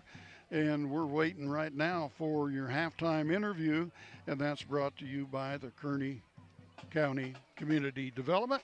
Ralph, good night, and let me find it. Kearney County, a wonderful life opportunity, offers a wide range of opportunities to residents and visitors. Hunting, fishing, camping, golfing, and bowling provide recreation, plus the Lakin Rec Commission provides youth and adult programs in Lakin and Deerfield. Explore the rich history of the county by visiting the Kearney County Historical Museum or the historic sites throughout the county. Take advantage of what Kearney County has to offer. Contact Ralph Goodnight, Kearney County Economic Development, or on the web at www.kearneycountykansas.com. Kearney County, a wonderful life opportunity. Ralph Goodnight, thank you so much for your support. And as we get it farther into the fall and into the winter seasons, we'll be promoting a lot of activities going on in Lakin, Deerfield, and the county. We're now joined by Bronx Athletic Director Nate Schmidt. Nate, as always, it's a pleasure to visit with you. We do it enough, but we can always find something to talk about. Never fails. Yeah, thanks for having me. You guys have a nice spot up here. Not too bad. Nice breeze. Yeah, I should have brought our windbreak. I always bring a tarp, and I didn't bring it. And usually we could have had a windbreak for it, but I'll tell you what, it's. You know what, this is supposed to be cool tonight. Football weather finally coming upon us. But, hey, a big week, things going on. The big announcement today by Keisha, classifications came out. So schools are going to be scrambling to do some scheduling for football for the next 2 years. Yeah, we'll stay in 2A for football. Really the only change on our schedule. Syracuse was a district team for us, but they've dropped to 1A. Yeah. There was some talks that Stanton County would go 8-man. However, they decided to stay 11 with Elkhart and Sublette going 8-man in our league. So, hopefully Syracuse and Stanton County can work with us, weeks 1 through 3, and then, we're surrounded by GWAC teams that will be looking for a game also. Yeah. So hopefully they can help us weeks 1 through 3, and then with the 5-team district, that means there's going to be a bye in there somewhere. So we'll need to pick up a game. One of those district weeks, but you feel a lot better going to Salina here in a couple weeks when you have a decent idea of what your schedule is going to look like. So we'll be 2A in football and then 3A and everything else. Again, we're, I think last year we were the smallest 3A. This year we're the 4th smallest. We're growing. There's several teams on our schedule outside of our league that are in the top. I think 5 of the schools we play in non-conference are in the largest 8 schools in 3A. So, it'll be interesting, there, but we're a 3A school and everything else, and that's probably where we're going to remain for quite some time. Now, did you say a 5-game district schedule or 4-game district schedule? So there, because I know Syracuse is out, Ellis is going to drop to 1A as well, so they're going to have to find somebody. And the thing about it is, the district games, you don't have to find those. The state schedules those. So there's, I misspoke. There's 5 teams in the district, 5 total teams, so we'll get 4 games, because right now it's 6. Correct, so, which means we'll have to find a game within district or take a bye week, and then like always the state will find our 9th game of the season for us. So that's how that's all played out here the last few days. And I'm going to say it right now, a bye ain't in our vocabulary. No, we're going to look to play. Yeah, I mean, it's a bye week's bad enough, a Friday night off, and then finding something to do with 17-year-old kids for a week when you don't play. We need to find a game and let our kids go out and compete. Exactly, and the thing about it is we're all busy. You're busy on Friday nights, and of course I'm busy on Friday nights. My wife is too, but we have a bye week. You think, that'd be nice to have a break. Then you're going to sit there and you're going to drive your spouse crazy because you're at home with nothing to do and you're pacing and trying to find something to do. So I know you and Coach Bamberger will find an opponent for the Bronx to play sometime late in the season. I have no doubt about that. Yeah. Well, I know if Bam and I don't find us a game, our wives are going to find something for us to do on Friday, and I think we'd both rather be at football having a good time. So. Yeah, your wives right now are on the phone calling schools right now. Hey, what do you got week 6? We need a game. That's right. Yeah. With the classifications coming out, I'll tell you what, the one thing about it, Lakin is never shy that Lakin wants to show off their facilities no matter what, but you talk about taking a break, but you've just loaded yourself up more this fall because I saw the announcement for 3A Sub-State to be held at Lakin. Yeah, we've known for Do you have a sign that says "Kick me" on the back? I've been told I need to say no every once in a while, but it's for our kids, it's for our school, it's for our community, and you're right. We do have nice facilities and we have quality help, and so we need to host some things, and so Keisha's asked us to host regional golf. I believe it's October 11th, and then we will host regional cross country and regional. Sub-state volleyball on October 23rd, I believe. So they'll both be on the same day. So, we'll need a lot of people on hand to make that work. But I'm very confident that we have the people to do so. Yeah, very busy. But one thing I should have talked to you before you agreed to golf and regionals, because Keisha asked you to host. You should have said only if we get sub-state basketball. Yeah, I want to stay home and do a sub-state this year. So. And you know what? It could happen. Lakin's, it's been a few years since Lakin's hosted. It could be a possibility. I'd love to see Sub-State come to Lakin for sure. Well, I know a lot goes into, regional locations and things, but, if you'd like a nice gym to play in and there's multiple places, you got teams, if they had to travel, they could stay. There's lots of quality restaurants they could eat at. The hospitality is going to be great. The workers are going to be great, and the facilities are going to be outstanding. So, I think we have that to offer. But, I get it. We're not the only school that puts in for that sort of thing. So when we do get our opportunity, we'll make sure we take advantage and run a quality event and, hope that they ask again. We're probably one of the few that put our name in every year, though. That's correct. So we never shy away from it, for sure. Well, there's a form that you fill out online, and I think years ago Miss Lohman checked every box, so I made sure I just didn't mess with it. So I guess that's what it meant, is that we'll host anything they ask us. So that's what we'll do. So you just send one copy to Case and say, this is active until I die. Yeah, pretty much. Yeah, exactly. Well, with classification and postseason activities coming up, golf team, volleyball team, and cross country been very, very busy. But I'll tell you what, hey, congratulations to Darcy, Tiana, and the girls. Another High Plains League regular season championship for the Lady Bronc volleyball team this Tuesday. Yeah, first let's talk some golf. Our girls have been doing a great job. We've got 5 girls out, maybe 6 girls, and we're one of the very few teams in the league that have that. Allie Mead has been placing, medaling for us, and Anna East just earned herself her first varsity medal, and so they're doing a good job there. But it's a three-peat for our volleyball girls. They've won league the last 3 years, and they got a nice team. Have 2 seniors and a ton of younger girls, and they're a lot of fun to watch. They compete, play hard, dive on the floor, cheer each other on. So they're fun to watch. And then our cross country team, our girls placed 3rd at Larned yesterday, and our boys won it. So and that's a good meet too. Absolutely. Yep. So we've got a lot of things. A lot of good things going on, and we just need to, keep finding ways to improve and get better, and, that's what we're going to try to do. And the thing about it is, hard to believe, but after tonight, we're halfway through this football season too. So, postseason for golf and cross country is coming up very quickly now. For volleyball, probably still a good 3 weeks away before the league tournament, and there you go again, another event that Lakin's hosting. I was going to say, we're hosting that too, so it's all right. We'll do it.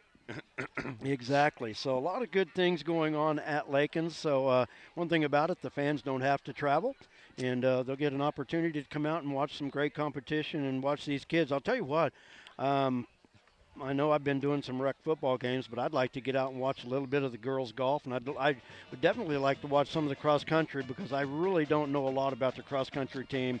And I've been struggling to find any information other than team results. So I'd love to get out and watch them participate as well. You better watch out, because Coach Rim might make you go run with him or something. That man is running all over town every time I see him. But, no, they're doing a good job. The coach is doing an excellent job with them. They're learning a lot about, it's not just going out and running. There's a lot to it. But, not just our athletics, but our activities. Our FFA, group went to Scott City the other day and did an excellent job there. We're getting ready to start the school play with Mr. Watson.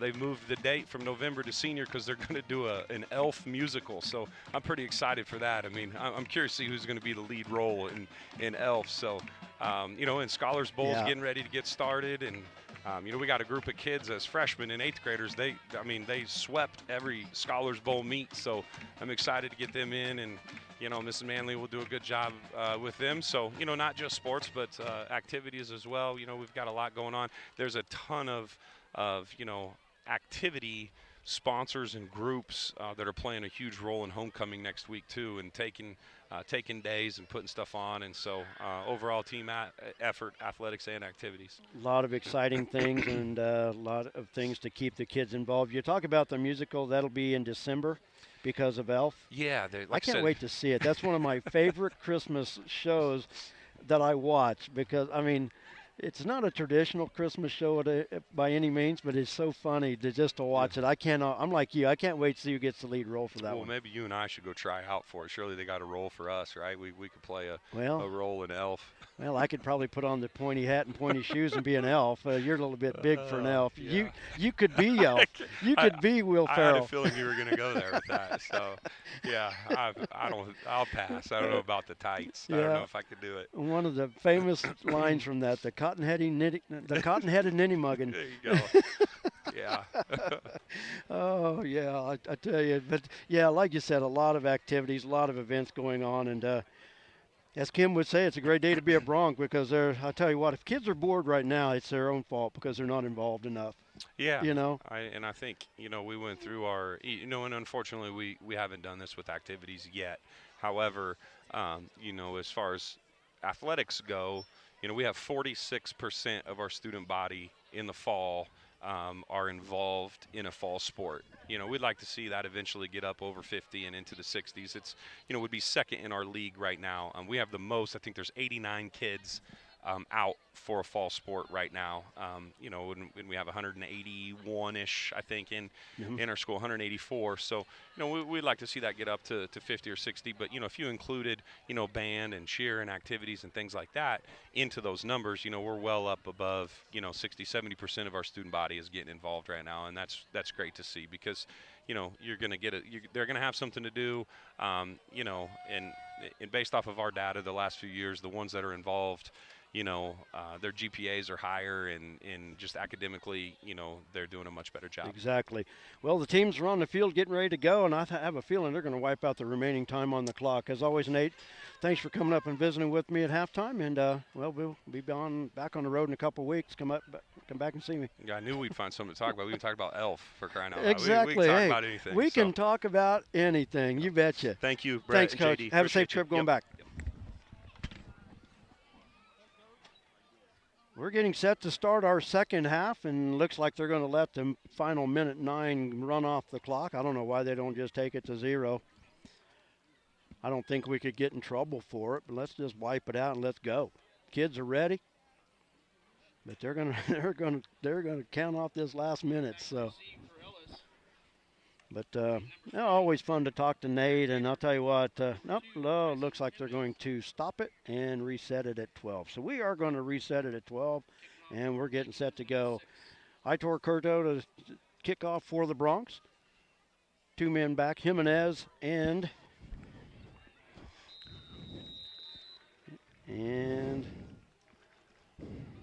I don't know. I can't see him.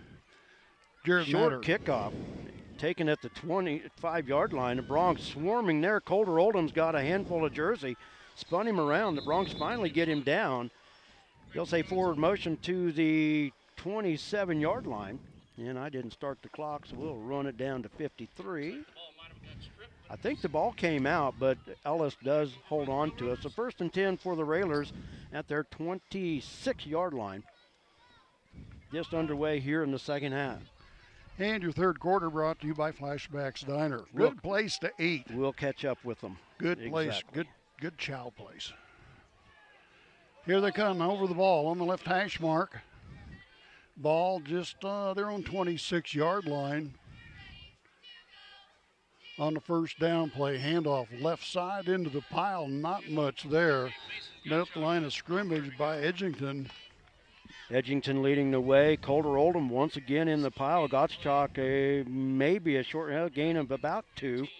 Edgerton did that right. He got himself planted and got his arms out and met the guy, boom, and just spurred up to him and took him. How was that? Boom. Okay. Boom. Boom. Snap, crackle, pop. Did you go get my jacket while you were down there? No. Yeah, you got to run through Rat's Maze to get to the bathroom. I was lucky to make it back. Here we go on the snap, on second down, handoff left side, some room, and there's a flag come in there pretty hard and pretty firm. So I'm guessing there might be a hold, but that could be anything. Possibly, yeah. Coming from the back judge. So yeah. he had a wide open view of the hold there, but I think by Ellis's reaction on the sideline, it's against the Railers. Because he definitely didn't, he just rocketed that in there. Well, I'll tell you what, this front line for holding, so that'll back him up 10. That's going to bring up, let's see, 5. Second down and about 19. Mings and Gonzalez and Chavez and all those guys doing a really good job on that line of scrimmage tonight on defense. Really good job. Caden Mings has done a great job from that nose tackle position as well. Pitch to the right side. He has some room, a little dice and slice, but he doesn't get back to the original line of scrimmage. So it's going to bring up third down and long. Mark it about third down and yard and a half. Close to 2. Now it's going to be 3rd and 12. Well, 3rd and 12 on that. See, I can't do math either. 3rd and 11 for the Railroaders. Oh, and they said 3rd and 11, so. Oh, naturally. So here they come up over the ball. They've got to make something happen here. Going to split a wide receiver out to the left. That's Sam Honus. Wide receiver to the right. 2 running backs in the backfield. Under center, drops back, looks downfield, and Lakin's in pursuit, and they had him, and then they lost him, and the pass was a little high, and that was just kind of a lot of things going on right there. A lot of things could have happened there. It could have been a sack, could have been a completion to Crawford. It went off his hands. Tyson Jimenez had a chance at it. I'll tell you what, there were 4 different people that had a chance at that football, but Bronx are going to earn a 3 and out on Ellis's opening possession of the second half. So great job by the Bronx defense. Punt's going to be away. Oh, almost blocked. Beam almost got there. Nice. He got a boot under that one. Fair catch, and Serrano Gonzalez. Boy, I'll tell you what, punt returners, no matter what level, even NFL, when you got a guy standing a yard from you, I don't know how you concentrate. He can't hit you, but how do you concentrate on something like that? That was one of those balls that was high. Oh, a Sometimes high they're spiraling kick. Hard to judge where they're going to come down at. Yes. So now it's the ball to 45-yard line. Lakin's first possession in the second half. Yep. Split a wide receiver right, 1 left, 2 wingmen. Martinez in the backfield. And pitch out to the left side. Ball is loose. Get on that, Lakin. And they blew it down. They blew it down. Okay. Yep. Wow, that made me nervous. That was awful close to being a lateral. And from this angle, couldn't really see it, but Servando was close to being sacked. And I think maybe he threw that at the feet of Oldham just to get rid of it. Yeah. But got to be careful. That was awful close to lateral. And I thought it was. So it's going to bring up second down now and 10 for Lakin. 10-0 the lead. That's what went in at halftime. Lakin's first possession here in the second half with 9:41 left in the third quarter. Brought to you by Flashbacks Diner. I was just paused. There was a run in the left side. Not much there that time. Run into the wall of black. Got stood up at the line of scrimmage. Jimenez in on the stop. Man, they didn't buy that play at all. They just nailed him. George Crawford in there. So right now, 2 plays, nothing doing for the Bronx offense. Maybe a short gain can be third. Well, still, they're going to call it 3rd and 10, so we'll leave it 3rd and 10. So Lakin, see if they can pull a rabbit out of a hat here. Split out to the right, Curtis Beam. Martinez in the backfield. Start a man in motion. Then he stops, comes back in motion, turn around, and it's a quarterback keeper right side. Still on his feet. Dig, Ball and is down. He dropped it. Ball is down. And a flag comes flying in. No, that was a beanbag. Oh, okay. Ellis is going to recover. Well, he stripped that. You don't see Servando drop the ball very often. So, and he was just fighting to try to get that first down. And he was almost to have it too, but that extra effort, so many times you see a kid put the ball on the ground. And it, like there again, it's all levels, even in college and the pros, those guys, that extra effort sometimes costly, but Bronx defense being called on now to step up again. 1st and 10 for the Railers at the 45. Run to the right, quarterback keeper turns the corner, has some room, and that was Easton Burton. The outside guys did a great job to make him turn it upfield, but there was nobody there to help. So it's 1st down.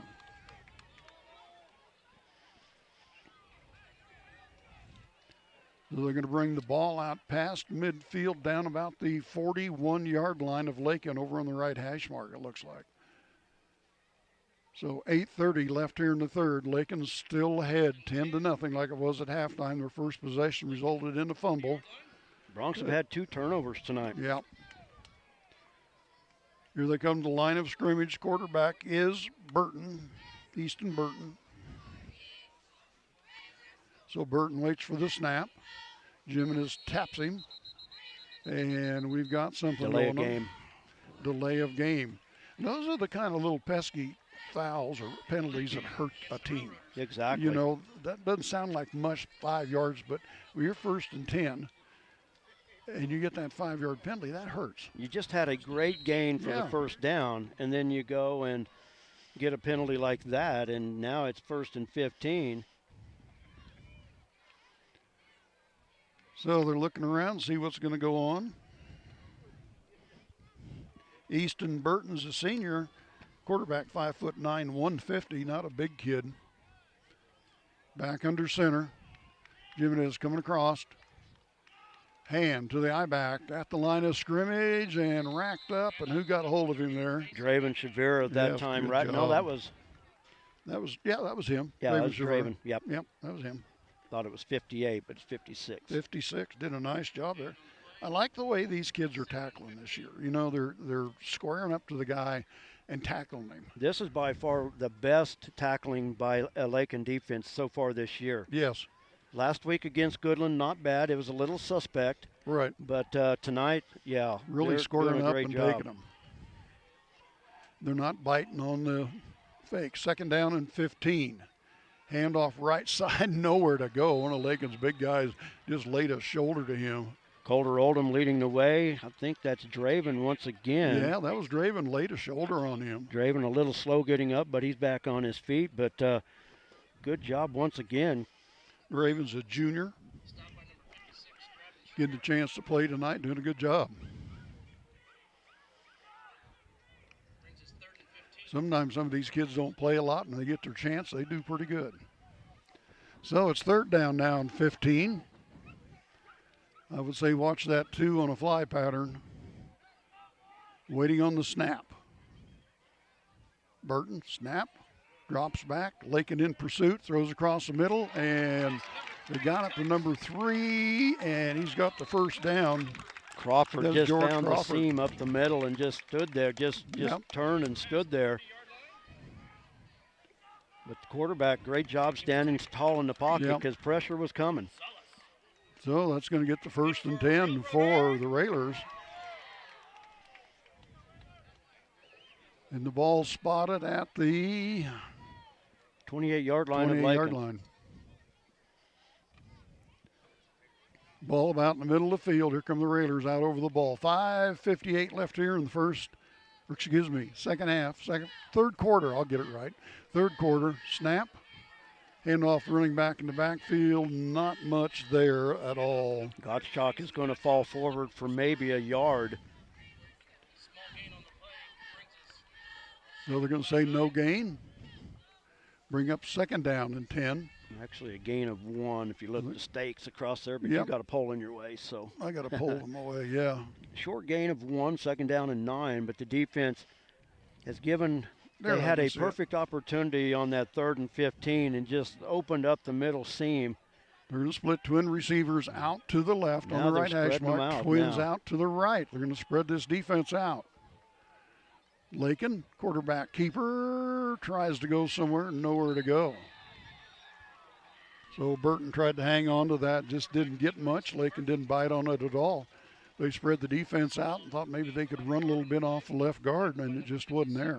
Draven Shavira Draven just sealing the middle up because Ellis that time tried to spread the defense out and then just go with the quarterback run, and the defensive line doing a great job just staying put. 3rd down and 7, definitely in 4-down territory here for the Railers. Going to spread Lakin out once again. Yep. Burton with the snap, rolls to the right, looks downfield. There's a short pass, dumps it off, and incomplete. Jimenez bobbled it, just couldn't quite bring it in. So that's going to bring up 4th down and 7 for Ellis at the Bronx. Looks like 25-yard line. Yep. And Lakin's defensive backfield did a really good job that time. They had everybody covered over on that right side. He was wanting to throw over there, but they had him covered. So good defense by Lakin once again. Big 4th down play here. So this is the one Lakin needs to stop right now. So they're going to spread them out wide to the right, wide to the left. On the snap, quarterback, and he's in hot pursuit. Lakin's all over him, and he got away Still from going. him, and they're still going. Draven finally grabbed him and almost picked off.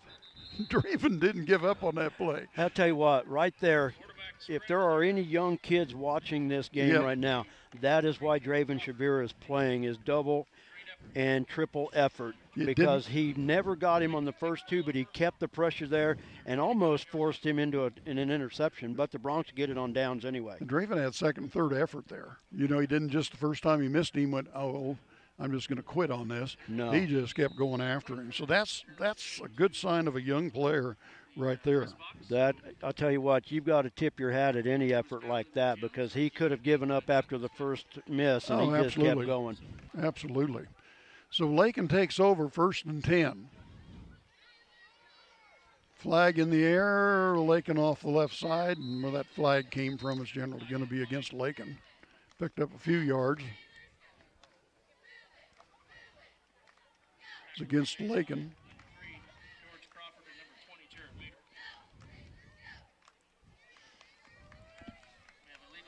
So illegal motion. Yeah, okay. illegal motion. Okay. You don't see that call very often. I was just trying to. Might have had two guys in motion at the same time. So that's going to back them up. It's going to be 1st and 15 now, and that ball is on the 20-yard line. 1st and 15 from the 20, their own 20 for Lakin. Split a wide receiver right, one left. Still in that double wing formation. Martinez in the backfield. Gonzalez up under center. Snap and handoff to Martinez. Something didn't look right on that play. Looked like almost Gonzalez and Martinez ran into each other when he turned around. Oops. Allen up awful slowly, but he's up. Yep, he's okay. No gain on the play. Yeah, no gain on the play. 2nd down and 15. You hate to see that 5-yard penalty pushing the Bronx back to their own 20. About the deepest that they've had to start in their own territory all night long. So here we go once again. Lakin's going to split twin receivers out to the left. Cannot make any mistakes in this position. Still in that double wing formation. Gonzalez waits for the ball. Snap, fakes the handoff, drops back, throws, and it's caught, but not much room there. And that player for Ellis, he really fought off that block good. I think that was Alex McGuire. Really fought off the Lakin caught the ball, and McGuire just fought off the block and stopped it. Going to lose a couple yards on that play. Now a 3rd and even longer, 3rd and about 17. But that swing pass right there. You catch that ball, you had a blocker out there, and as soon as you turn, you run right into the blocker. Yeah. You know, gets past that, he's going to get some yardage out here. But I'll tell you what, these are design plays, but they had a man right up the middle that was wide open, sprung free. So we're at 3rd down 17 now. Ball at the 20. On the snap, in the gun. Rolls to the left, looks downfield, stutter steps. Can't find a receiver open. And he had a receiver open coming across the middle. He just didn't see him. He didn't have time to see him that time. But Servando just wisely tucked it right there. Get what you can, and the Bronx will have to punt it from deep in their own territory. So Lakin's normal punter, not here tonight, not suited up. Under 2 minutes to go in the half, and clock is stopped. Now they punting? started it. That's Servando kicking. Okay, Servando's going to punt. Okay. Waiting for the snap. Good snap. Kick is up. Line driver. And back there after the ball's a little speedster. Don't let him get up on that thing. He'll pick it up and run. Good thing to do, just let that thing roll out of bounds right there. So 1st and 10, Ellis. In good field position at their, looks like about 42, 43-yard line. So they'll have 1st and 10 again. We're about to run out the quarter here, and nobody's really moved the ball much on offense. Ellis moved the ball, and it kind of fell apart on him. Lakin hasn't got a really drive put together yet. The only thing decided right now is Ellis is winning the field position battle. Right. They've had good starting field position on this. This is their second possession of the half, but no, this is their third possession of the half. But Bronx have not had great offensive field position. Snap. Hand off to their I-back and spins around. Doesn't get a lot out of there. Got a few. Maybe 2 yards. I thought he had gotten the ball stripped. Raven Shavir on top of him once again. And Gottschalk on the carry. Picks up a couple. Jeremy Rapiza also in on the tackle. But I'll tell you what, Draven Shavir has been all over the field for the Bronx defensive front. He's played a really good defensive ball game tonight. Really good defensive game. So to the huddle they go. Here comes Ellis out of the huddle. The Railroaders, Railers for short. Of course, Ellis, an old railroad town back in the 1800s. Waiting for the snap. Turn around. Oops, that was kind of a busted up play. Something happened there. They miscommunicated. Yes, they did. Lost. It just kind of looked like they had a gob of guys come together right there. So it's going to back them up. They're going to have a long third down. Third and about 11. But, yeah, on that handoff there, of course, the Bronx defense was there, but the Railers had 3 guys in that position, not counting the quarterback. Yep, they were all right there. Final play of the quarter, if they even get this play off, with 6 seconds to go. 5. Didn't get it off. Okay. That's it for the quarter. That's it. So end of the quarter. End of the quarter, just like the end of the first half. 10-0. Lakin leading Ellis. Your third quarter tonight's been brought to you by Flashbacks Diner, and what a great place to eat. Flashback to the days of Bebop and Bobby Sox at Flashbacks Diner, Highway 50, Lakin. Fantastic burgers, Coney and Chicago hot dogs, Philly, steak, BLT, and chicken sandwiches, along with ice cream treats like the traditional banana split, sundaes, shakes, malts, and cones. Dine in or carry out. Flashback to the days of Bebop and Bobby Sox at the one and only fantastic Flashbacks Diner, Highway 50, Lakin. Thank you very much, Flashbacks. Your fourth and final quarter tonight brought to you by Lakin Drug. At Lakin Drug, their mission is simple. They strive to provide professional pharmacy services with hometown hospitality. Lakin Drug's experienced staff leads with compassion and utilizes modern technology to fit all of your individual needs. Whether it's prescription medications or over-the-counter products, Lakin Drug has the answer to all of your questions. Lakin Drug at 610 O'Loughlin Street in Lakin is a proud supporter of the community of Lakin and Lakin schools. And we are back for the fourth final quarter tonight. And looking good here. It was just kind of a stalemate out there in the third quarter. And, like you said, Ellis had the field position but couldn't do much with it. So here comes Lakin on defense. 3rd and 11. 3rd and 11. Drop back to pass. Lakin in pursuit. He's looking, and he's got a receiver, and he caught it, and nowhere to go. Coulter owed him. And I'll tell you what, when Coulter broke on that ball, I thought he was going to have a chance to pick that thing off. I did too. Going to get about 4 yards on the play. Going to bring up 4th down and 7. 4th and 7 from the 44-yard line.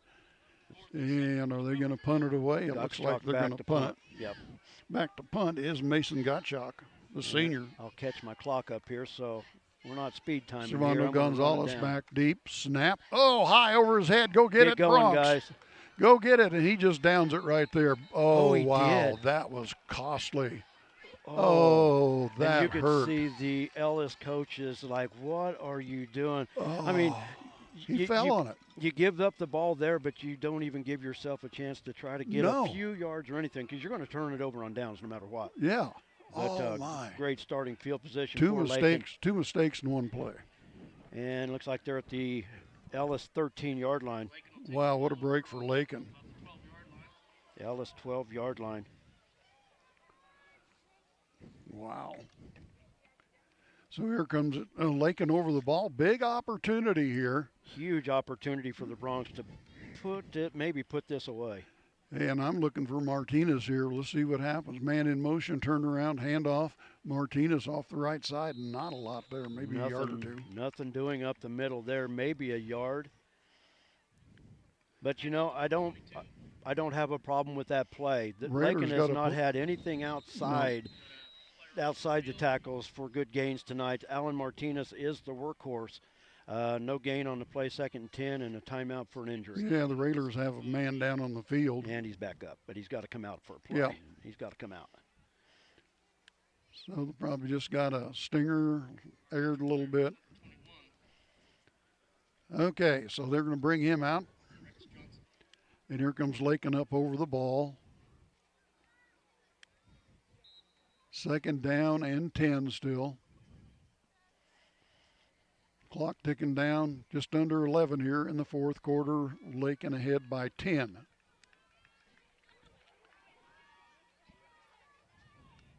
Servando Gonzalez under center. Handoff straight ahead once again. I think that was Martinez again. Martinez once again. Hand off to number 22. Going to get about 4, so it's 3rd down and 6, so it is a manageable 3rd down play here. So, yeah, they can make the 6 here. Touchdown is huge in this position. Oh, absolutely. Right at this point of the ball game. Touchdown, you know, touchdown's going to make it 17, make a 3-possession game out of it. With 10 minutes to play. So Lakin back over the ball. See what's going to happen here. Man in motion coming across. Reverse, and who's got the ball? I don't even know who's got the ball. They handed it to Connor Hudson, and he handed it to Calder that took it right up the gut. And I'll tell you what, he was close to getting that 1st down, but he's going to be, it looks like about 2 yards short. So 4th down and 2.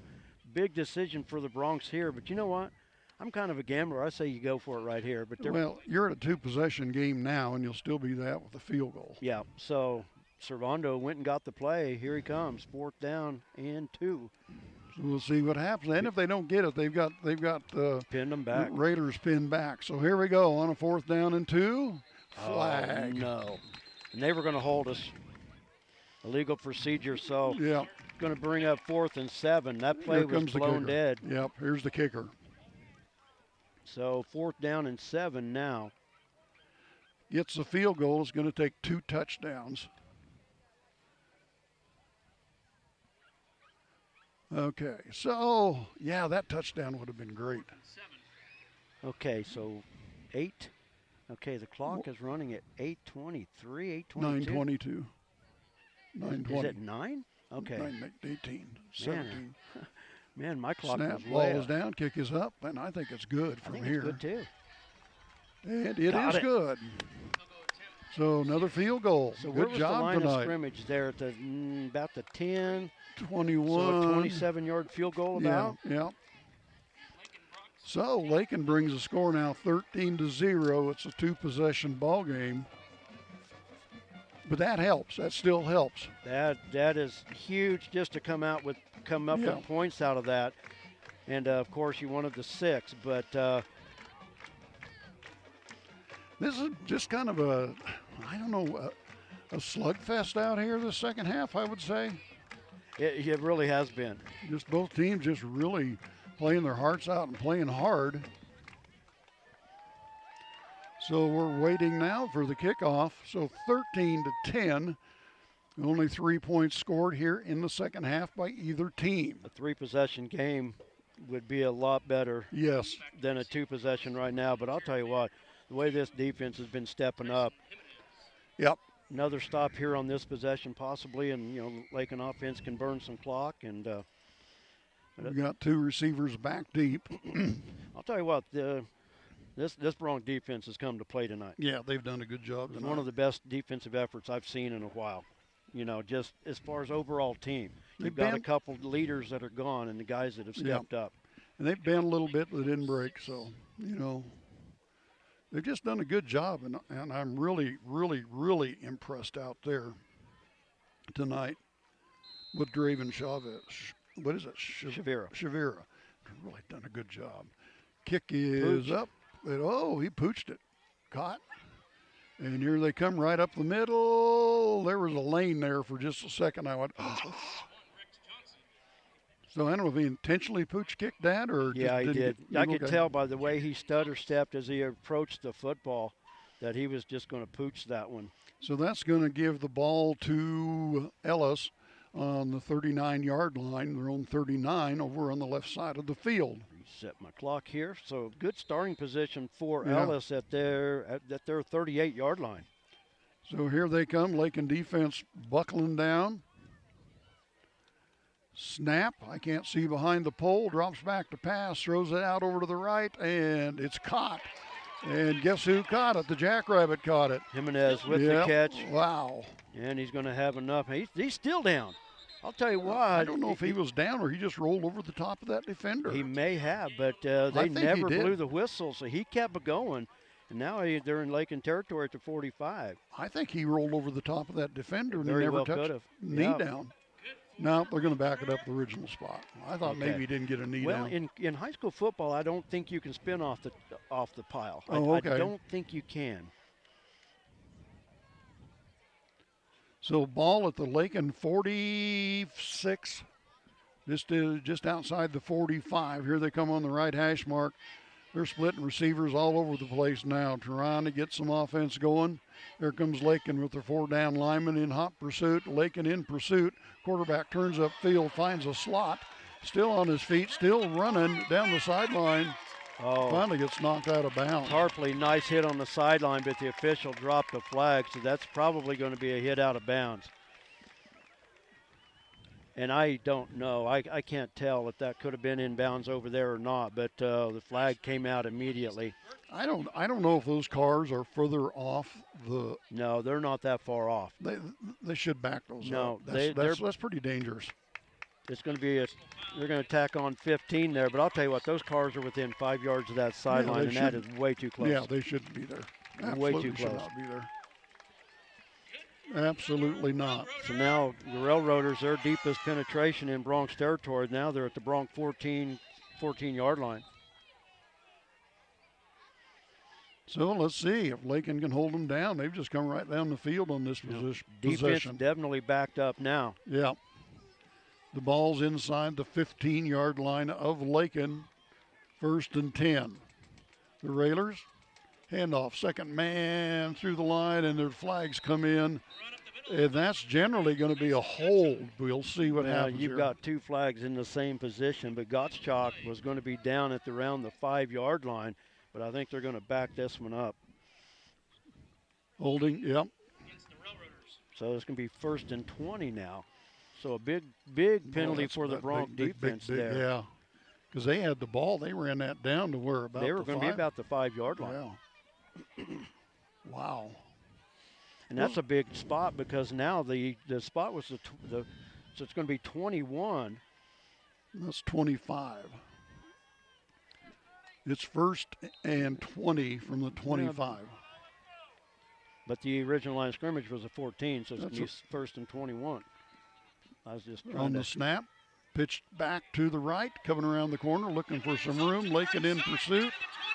Well, they said he stepped out of bounds at the 15-yard line, and Bronx have two players down. Tarpley's down out of bounds. Servando's up, but Tarpley's down.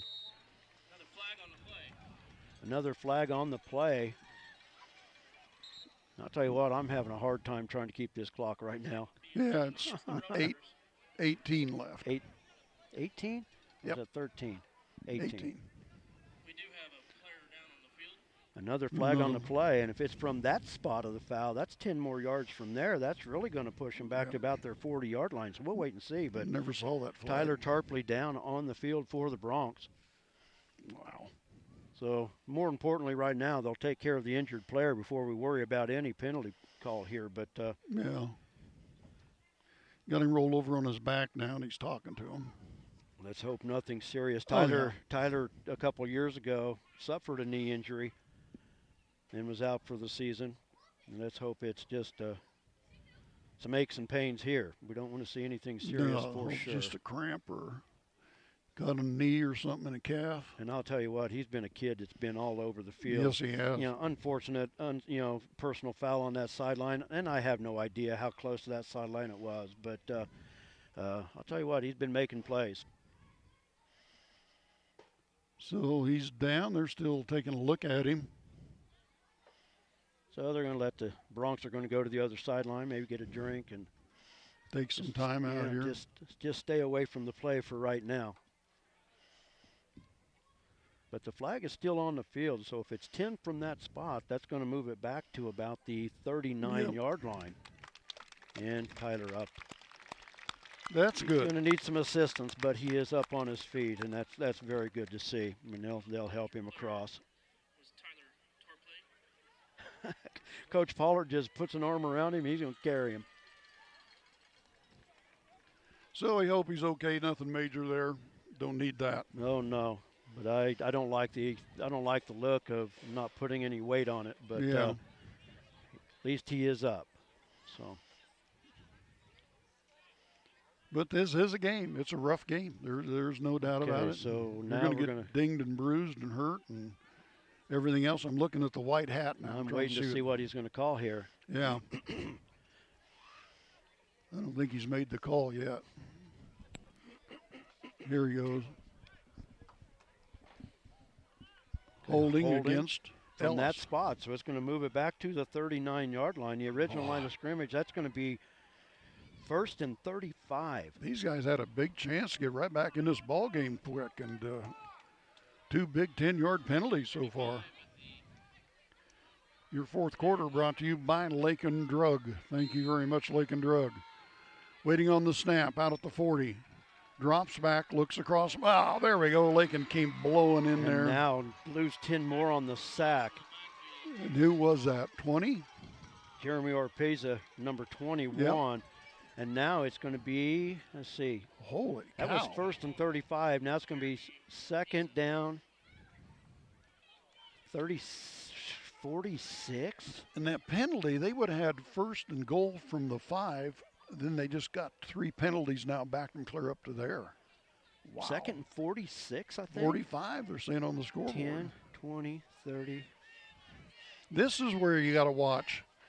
Watch them go downtown with a couple of them speedsters. Yeah. You really got to watch that. 46. On the snap, roll out to the left, Lakin in pursuit.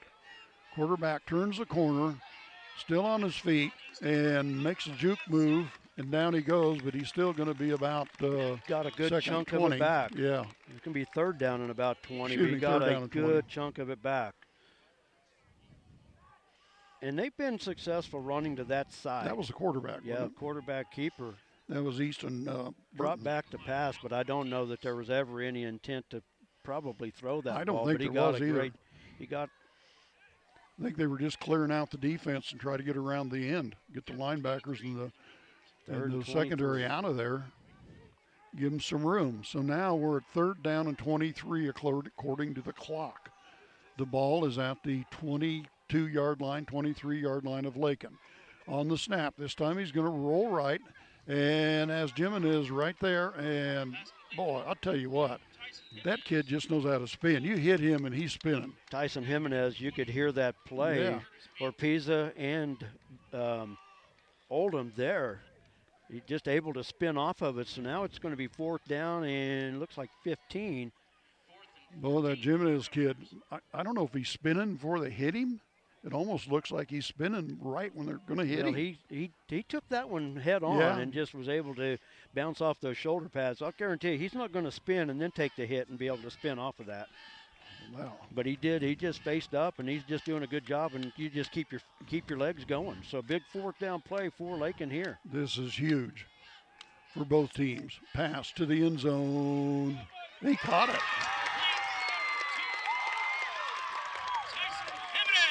Ouch. Ouch, for the simple reason that was a floating duck that should never have been caught. Yep. You know, but it was. Wow. That was a floating duck that the defender didn't turn his head, and that's one of those you can either catch it as a defender or knock it down, and just did not see it. Well, you got to give them credit. They didn't fold when they're back there at 45. And now we got a game. Now we got a game. See if they're going to go for 2 or go for 1. Timeout. Let's see. Black. Timeout for Ellis. Now, will they go for 1 or go for 2? Oh, I go for 1 here. Yeah. You don't need to go for 2 No. in any situation down by 13. No, you don't. But they were lining up like they were. So an 18-yard pass. Hey, what that gymnast kid got so much speed, he can get behind you just like he did there, you know. You don't have a bad idea there. I don't know why I didn't think of that too.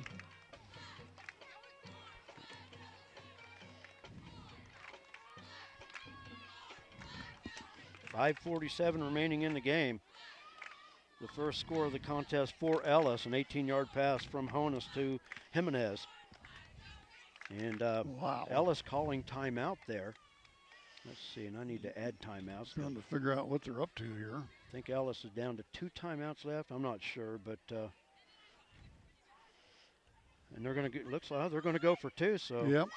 But like I said, there's no need to even go for 2 here because with the 2 possession score. But maybe they don't have somebody for field goals. So into the pile, and I think he drove them on in. It's in.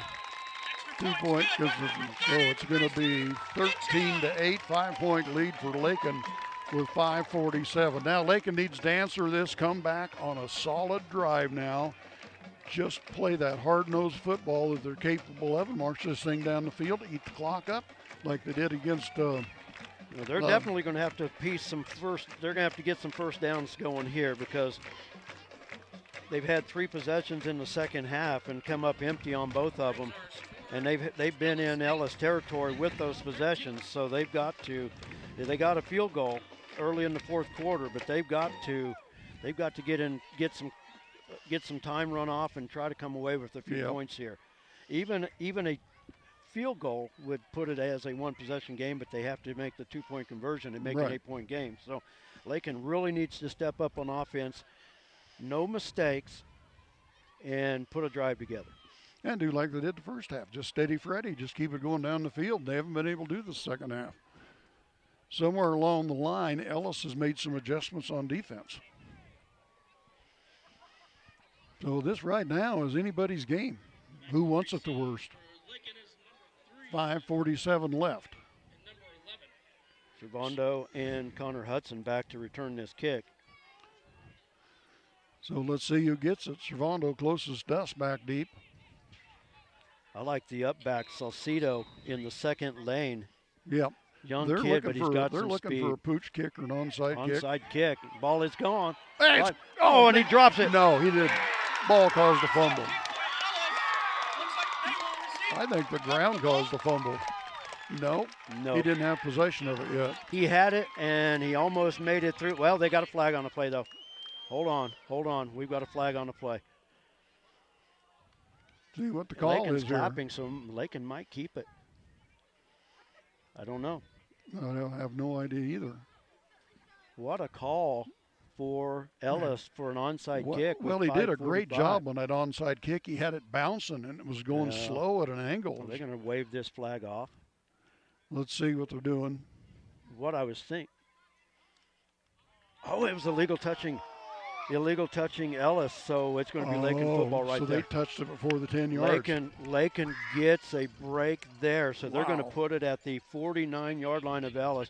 So they touched it before it went the 10 yards. Oh, my goodness. I did not see that. I didn't either. I did not see that at all. But a big break for the Bronx there. Wow. Talk about huge. And the penalties or the mistakes are just really hurting the Railers here. There goes Lakin. Everybody pulled in tight. On the snap. Handoff. Nowhere to go. Martinez hit right at the line of scrimmage. Allen with nowhere to run there. And I would say it's safe to say that Ellis is fired up right now. This is the first time now we've seen the grandstand here at Ellis get fired up. Yeah, they are fired up right now. So they had that touchdown, got fired up, and now they're still fired up. So Big Mo, we know how important that is in sports. So here comes Lakin. Again, everybody pulled in tight. Second down and 10. Under center, Servando. Man in motion coming across, pitch to the man in motion, looking for the corner, and nothing going. Connor Hudson just tried to turn it upfield. He got met with 3 black jerseys. Nothing there.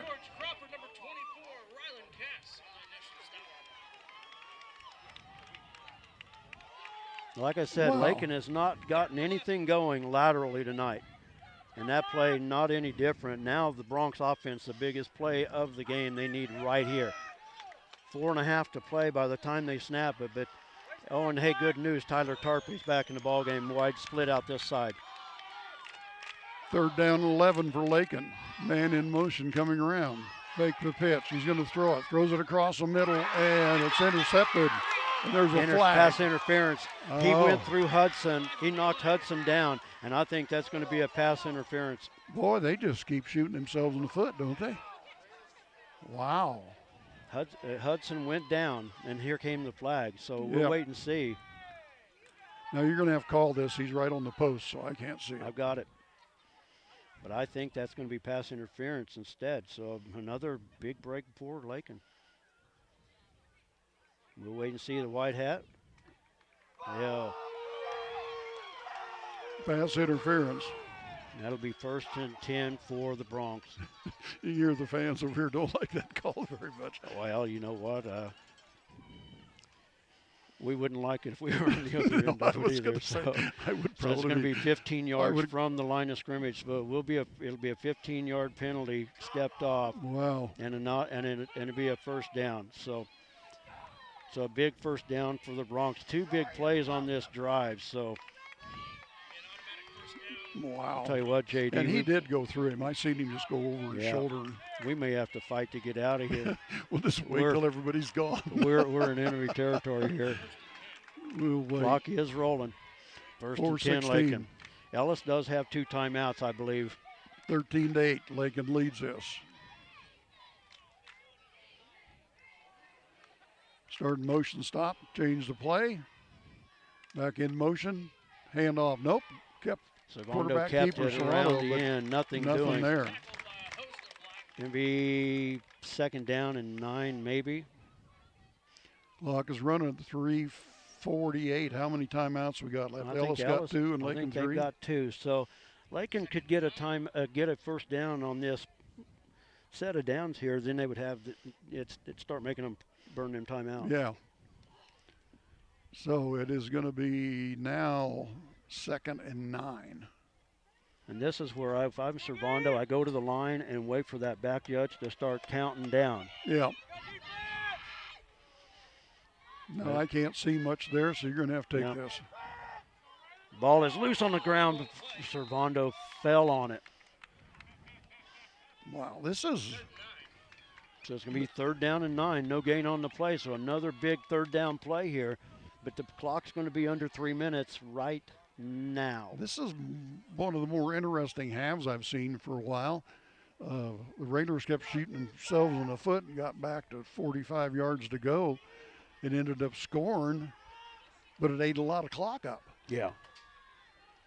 So Lakin coming to the ball now on a 3rd down and 10. And there again, Servando's not working that back judge to work clock here. I would be making him start, and there it goes. So he started to count. Servando, he's got nowhere to go. He's going to get around. We got holding on this side. Yeah. And you know what? That was so far away from the play, that wasn't necessary. You're going to get a lot of stuff when you're scrambling like that. You're going to get a lot of stuff. So that's going to be a hold against Lakin. It'll be interesting to see if they back Lakin up for the simple reason it'll make a 4th and about 13. So the officials coming out wants to know if they're going to, they will decline it, and that's going to put the Bronx at a 4th and about 10. Oh, that was a block in the back is what the call was.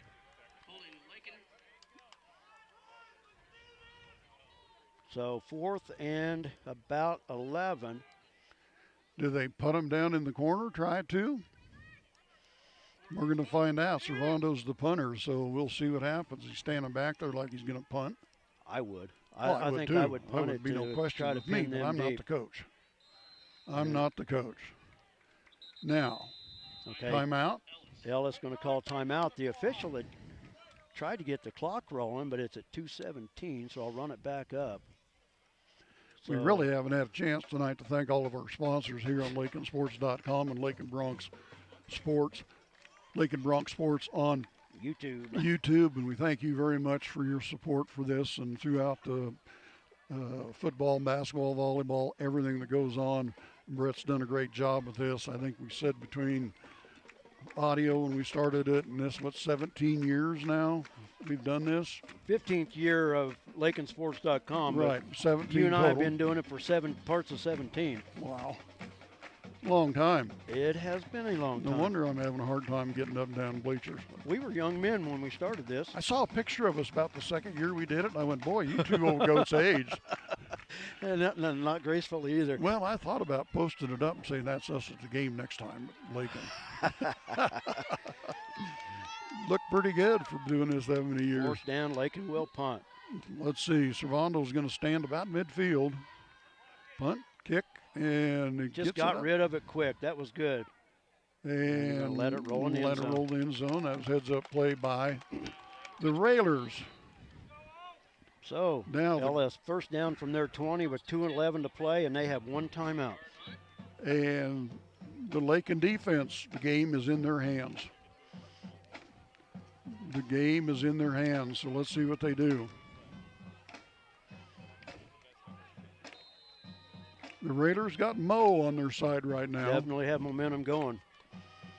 So See they're what gonna the defense has right now. They've stepped up all night except that last drive. Right. But they've stepped up all night long. Let's see what they got.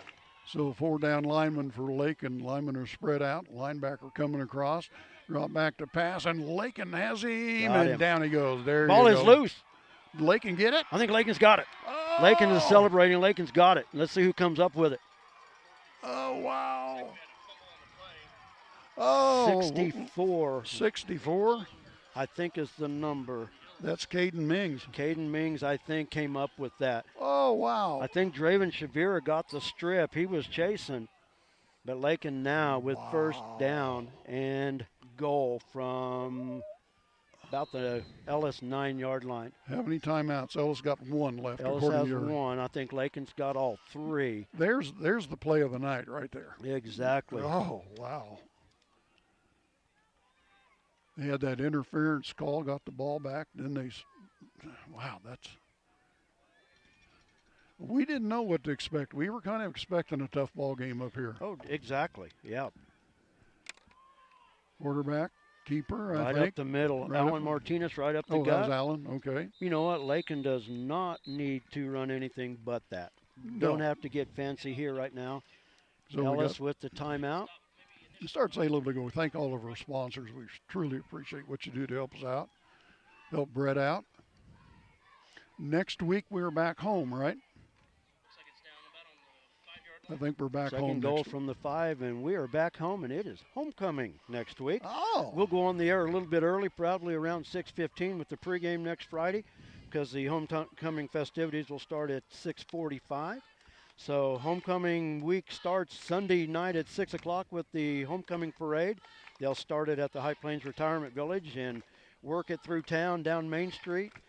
And homecoming week will begin, and we play, let's see, we host Southwestern Heights next Friday. The Battle of the Golden Saddle. Battle for the Golden Saddle, and that's the homecoming theme this year as well. You know, I'm glad they take the parade past the rest home. I think that's really cool. That's where they started at. Yeah, Yep. that's where people really enjoy that, and a lot of fun there. So let's get this football game over with 1:54, and it is 2nd and goal from the 5. So Lakin right now doesn't have to do anything fancy. Turn around. Once again, Martinez straight ahead, I believe. Going to get down to about maybe the 2-yard line, but the clock will continue to run. Ellis out of timeouts.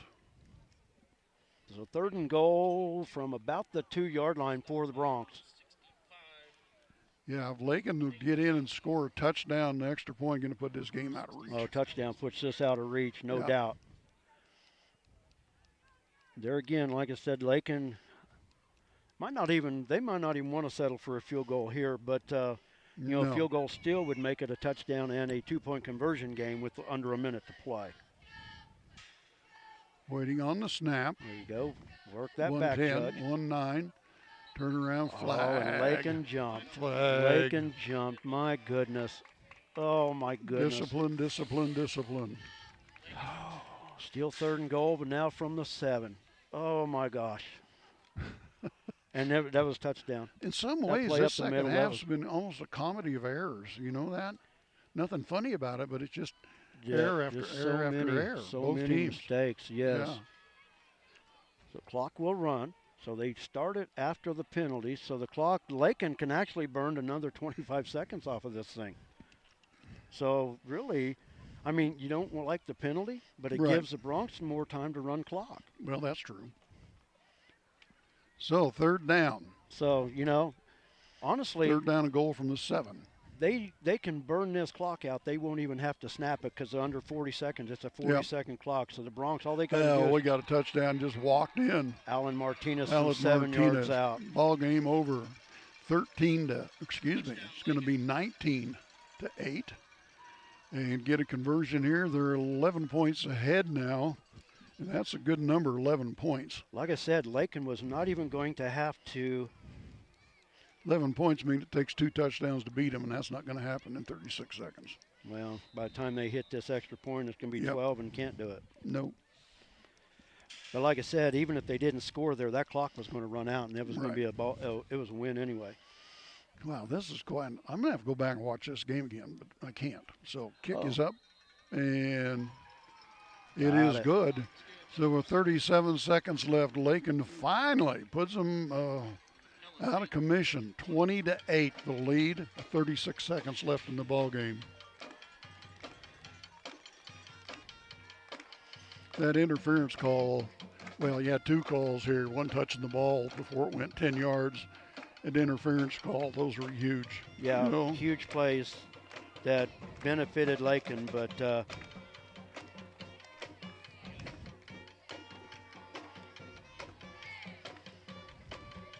Interesting game.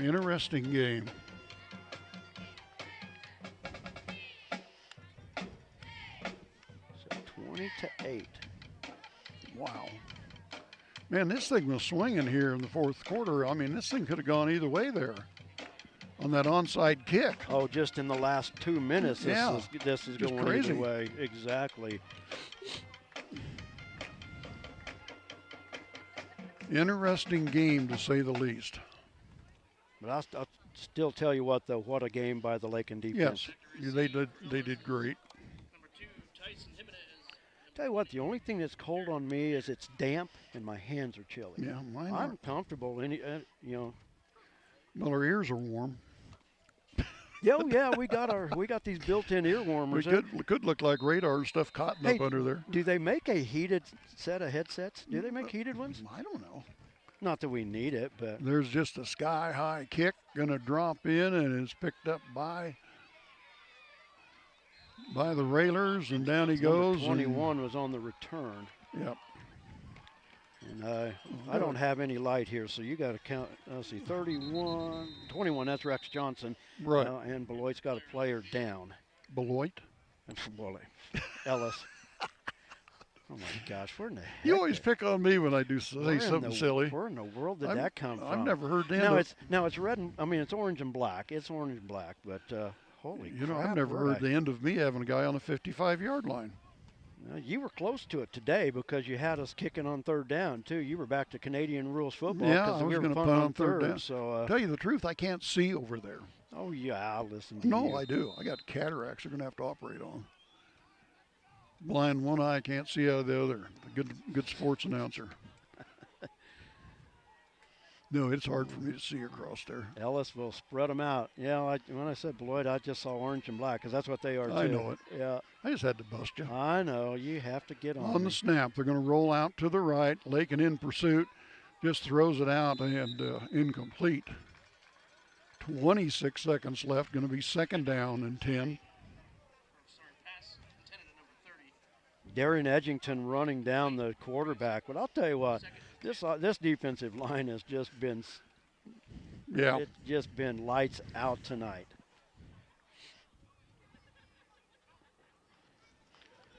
So here they come in with the play. Let's see, 26 They got seconds. 12 second points 10. to make up in 26 seconds. So Can't happen. no. They're out of I timeouts. guess never say never, but I don't see it. They're out of timeouts. You know they're going to throw. So they're dropping back, sail one down the field, intercept that thing. Okay, just out of the reach. Just out of reach. That was a Intended good throw. receiver, and that was a really good throw, actually. Connor Hudson running step by step with the receiver, but just out through him a little bit. Sam Honus was the receiver. Sam's 6'1", so he's got a little height there. And Servando Gonzalez playing center field for the Bronx. He was there as well. So it's going to bring up 3rd down and 10 now. Tell you what, though, we've had some good ball games the last 2 weeks. Last week was a great game. Tonight was a great game. Just a lot of mistakes here in the second half, both sides. So here they come on 3rd down and 10. 22 seconds left. Snap. Drops back, throws it up across the middle, and that could get picked. Nope, not quite. Over. Oh. What happened? They're going to get Lakin for a pass interference, but the receiver actually dove. There was no contact. He laid out to go get that ball. But the official's going to give him a pass interference, which 16 seconds to go. But that'll be 1st down for Ellis. Bronx 47-yard line. Yep. 1st and 10. So they're going to move it down the field. Yeah, like I said, I don't really agree with that one. What I saw of it, I don't either. Yeah, kind of sold it a little bit, but that's okay. We're burning clock here. On the snap, 15, 14, airs it out over to the right side, trying to get it over to his little speedster, Tyson Jimenez. No, that was. Was that? No, that was. I thought it was 3. No. Jimenez, I'll tell you what, 5'7", little guy, but he's a little guy but big player. Oh yeah, plays big. He plays big. So I always like to see that in a kid.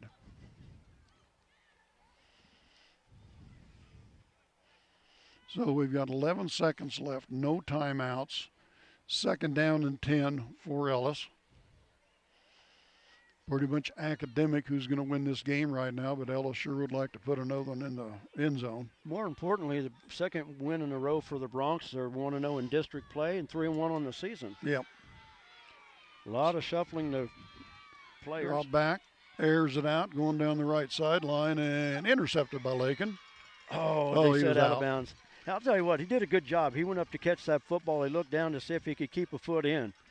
Unable to do so. Now we're down to probably the last play of the ball game. Probably looking over that car sitting there too, going, I don't really want to get into that. Yeah, do I want to be a hood ornament or what? Yeah. So didn't come to play football to be a bug on a windshield. 5 seconds left. Probably coming up post game, we're going game. to take a look at a few stats. Coach will be up here or down on the field, wherever, and then talk to him. And we're going to wrap things up and head back home. Yep. Hop the bus and go home. Wish I could hop the bus and I could just sleep. That wouldn't be a bad deal. Bus is usually gone before we are. Drop back to pass. Clock running out 2-1-0. Time is out and the game is over. And why not have a sack to end the game? That's right. And that was Darian Edgington on the sack. And I'll tell you what a game and what a finish. And I'll tell you what, Lakin is going to win it by the score of 20-8, but that was a good football game tonight. Good football game, interesting second half. Not many points put up here in the second half due to mistakes, basically. So anyway, we want to thank our 3rd quarter sponsor tonight, or 4th quarter sponsor tonight. It was Lakin Drug, and we thank them very much. Players out at midfield now kind of shaking hands, and thank them very much, Lakin Drug. At Lakin Drug, their mission is simple. They strive to provide professional pharmacy services with hometown hospitality. Lakin Drug's experienced staff leads with compassion and utilizes modern technology to fit all of your individual needs. Whether it's prescription medications or over-the-counter products, Lakin Drug has the answer to all of your questions. Lakin Drug at 610 O'Loughlin Street in Lakin is a proud supporter of the community of Lakin and Lakin schools. Thank you very much, Lakin Drug. Your post-game thoughts and recap brought to you by Hendricks Welding. Oh, this stupid man. When it's time to do that welding, don't do it yourself and make a mess out of it. Call Hendricks Professional Welding Service in Lakin. On the farm, on the ranch, or at your place, or at Hendricks Welding 3 miles west of Lakin. Welding done right the professional way. Call Brad Hendricks at Hendricks Welding at 355-6734. That's Hendricks Welding. Don't do it yourself and make a mess. Just call old Brad. Yeah, just give Brad a call. If you weld like I do, you need all the help you can get, and Brad knows how to weld. We got a power supply here, and we're ready to go then. I don't think we have the power on yet. So we're getting ready with wireless mic here. Post-game thoughts and recap. That was just a kind of a hard-fought first half, not so bad, but just a hard-fought third quarter and fourth quarter, just back and forth they went, and it was kind of interesting. Let me see. I never turned it at 1.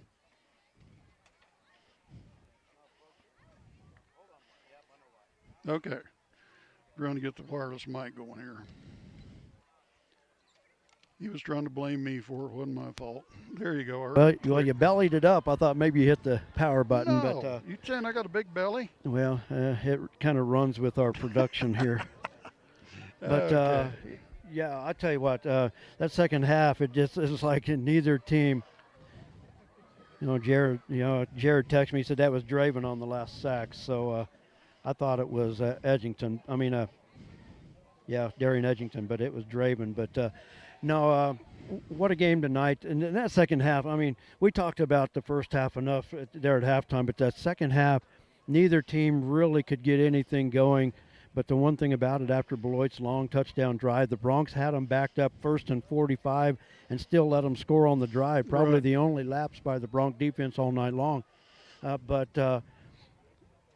that last 2 minutes, Beloit just had so many mistakes that just put them back and gave Lakin every opportunity. And Lakin punched the one in late, didn't even need it really because the clock would have ran out, but they punched it in and got that last score. But Ellis was game here in the second half. Yeah, They played hard. They never did give up or quit on anything, but it was just mistakes. Oh, they were playing hard all night long, and Bronx just made they made good on all their opportunities tonight, and just a great team win. But I'll tell you what, that defense was just on fire tonight. That was a great defensive game tonight. Yeah, I thought they did very well, and I thought it was very interesting to watch it. And but you know what, a win's a win. Don't matter. Exactly. How you get one or you don't get one.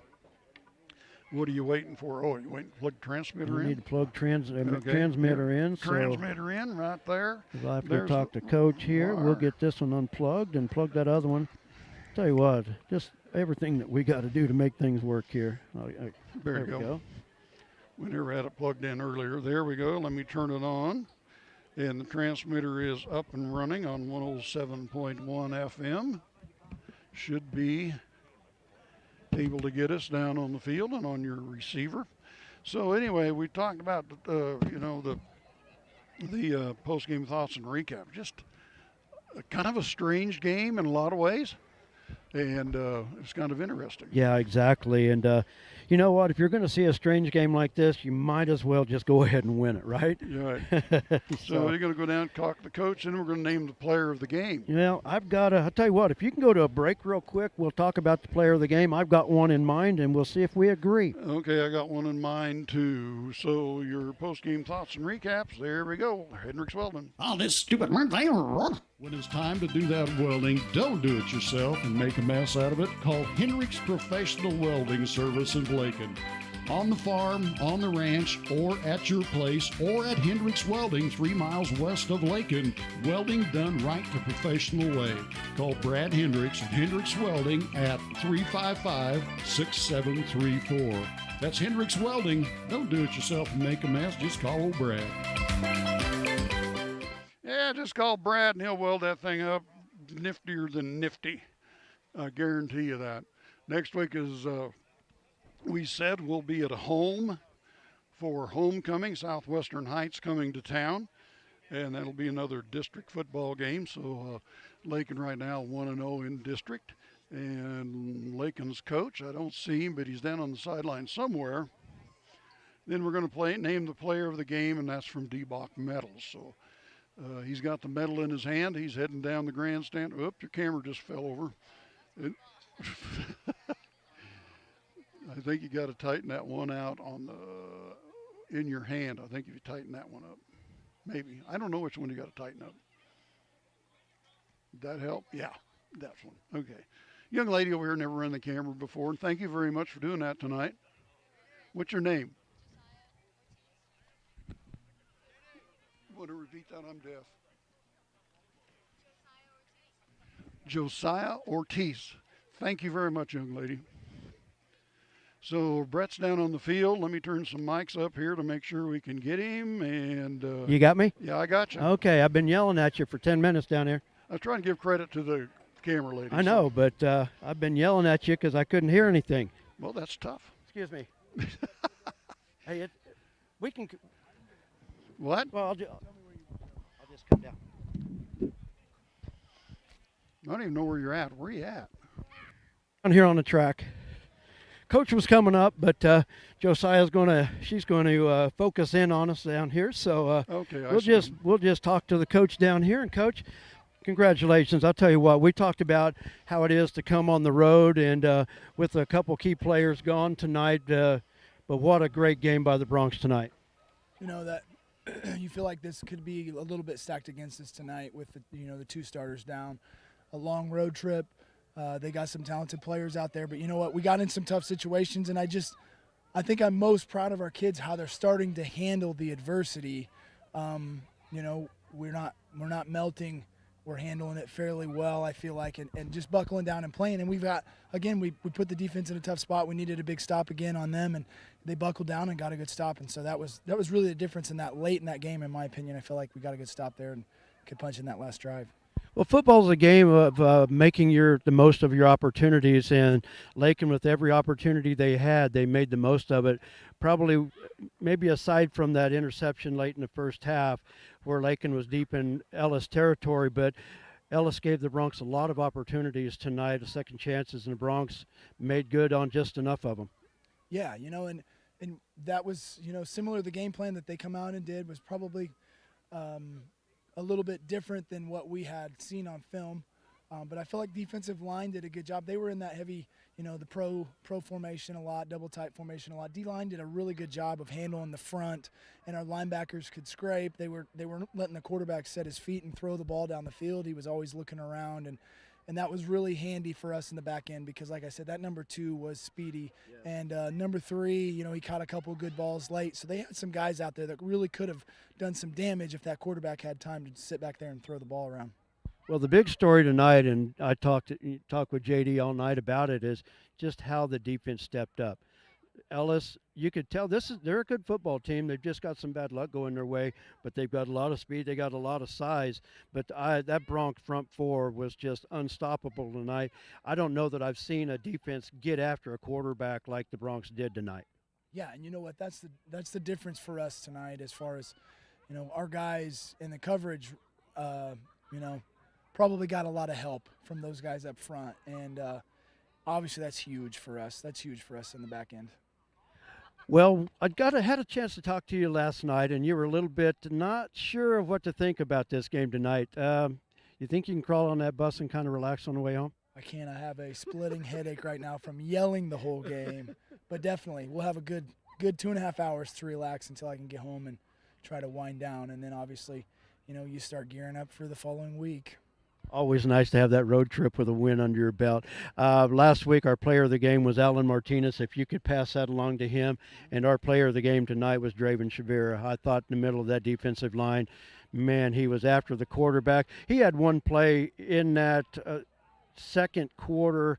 He missed the quarterback twice, but on the third time he finally got him down. And I was telling, if there were any young kids watching that is why he's playing football right now, because not only that second effort, but that third, but he kept after the guy and good things still happened. But that was probably the play that stood out the most tonight. I'm real proud of Draven. He's come a long way, and he's invested some time, and he maybe feels like he hasn't played as many snaps at this point as maybe what he had hoped. But you know what? You don't hear that kid complain. He settles in, and he gave us some very valuable snaps tonight. And obviously, every time he gets out there and he plays well, we earn that much more trust in him, and know that in a game we really need a guy out there. We can trust Draven when he gets out there. Well, and he was definitely trustworthy tonight. Coach, there's that one for Draven as well. Congratulations once again on the win. Bronx 3-1. More importantly, 1-0 in district play, and big week next week. Homecoming. You got a team that you're a little more familiar with, so maybe you can rest a little easier going into next week. I know you never rest, but maybe it'll be a little easier. I tell you what, if there's a team in our league, well, there's a couple teams in our league that always play us tough. Heights seems to be that team. So Heights always puts a good game plan against us. They're physical. They play really hard. And I think our kids understand that. So hopefully they relax this weekend and then come ready to work on Monday. That sounds good. Coach, have a great trip home. As always, thanks for joining us here, and congratulations once again. Thanks, Brett. We appreciate you guys. You betcha. All right, JD, that's Coach Chris Bamberger. The Bronx victorious tonight by the score of 20-8, and they moved to 1-0 in district play, 3-1 on the season. I want to thank Josiah on our camera tonight. Great job. Thank you so much. JD, good call on it. It was fun. Yes, now let's pack it up and let's go home. Okay, have a good weekend. We'll see you next Friday night. Southwestern Knights battle for the Golden Saddle and homecoming. LakinSports.com. See you next Friday.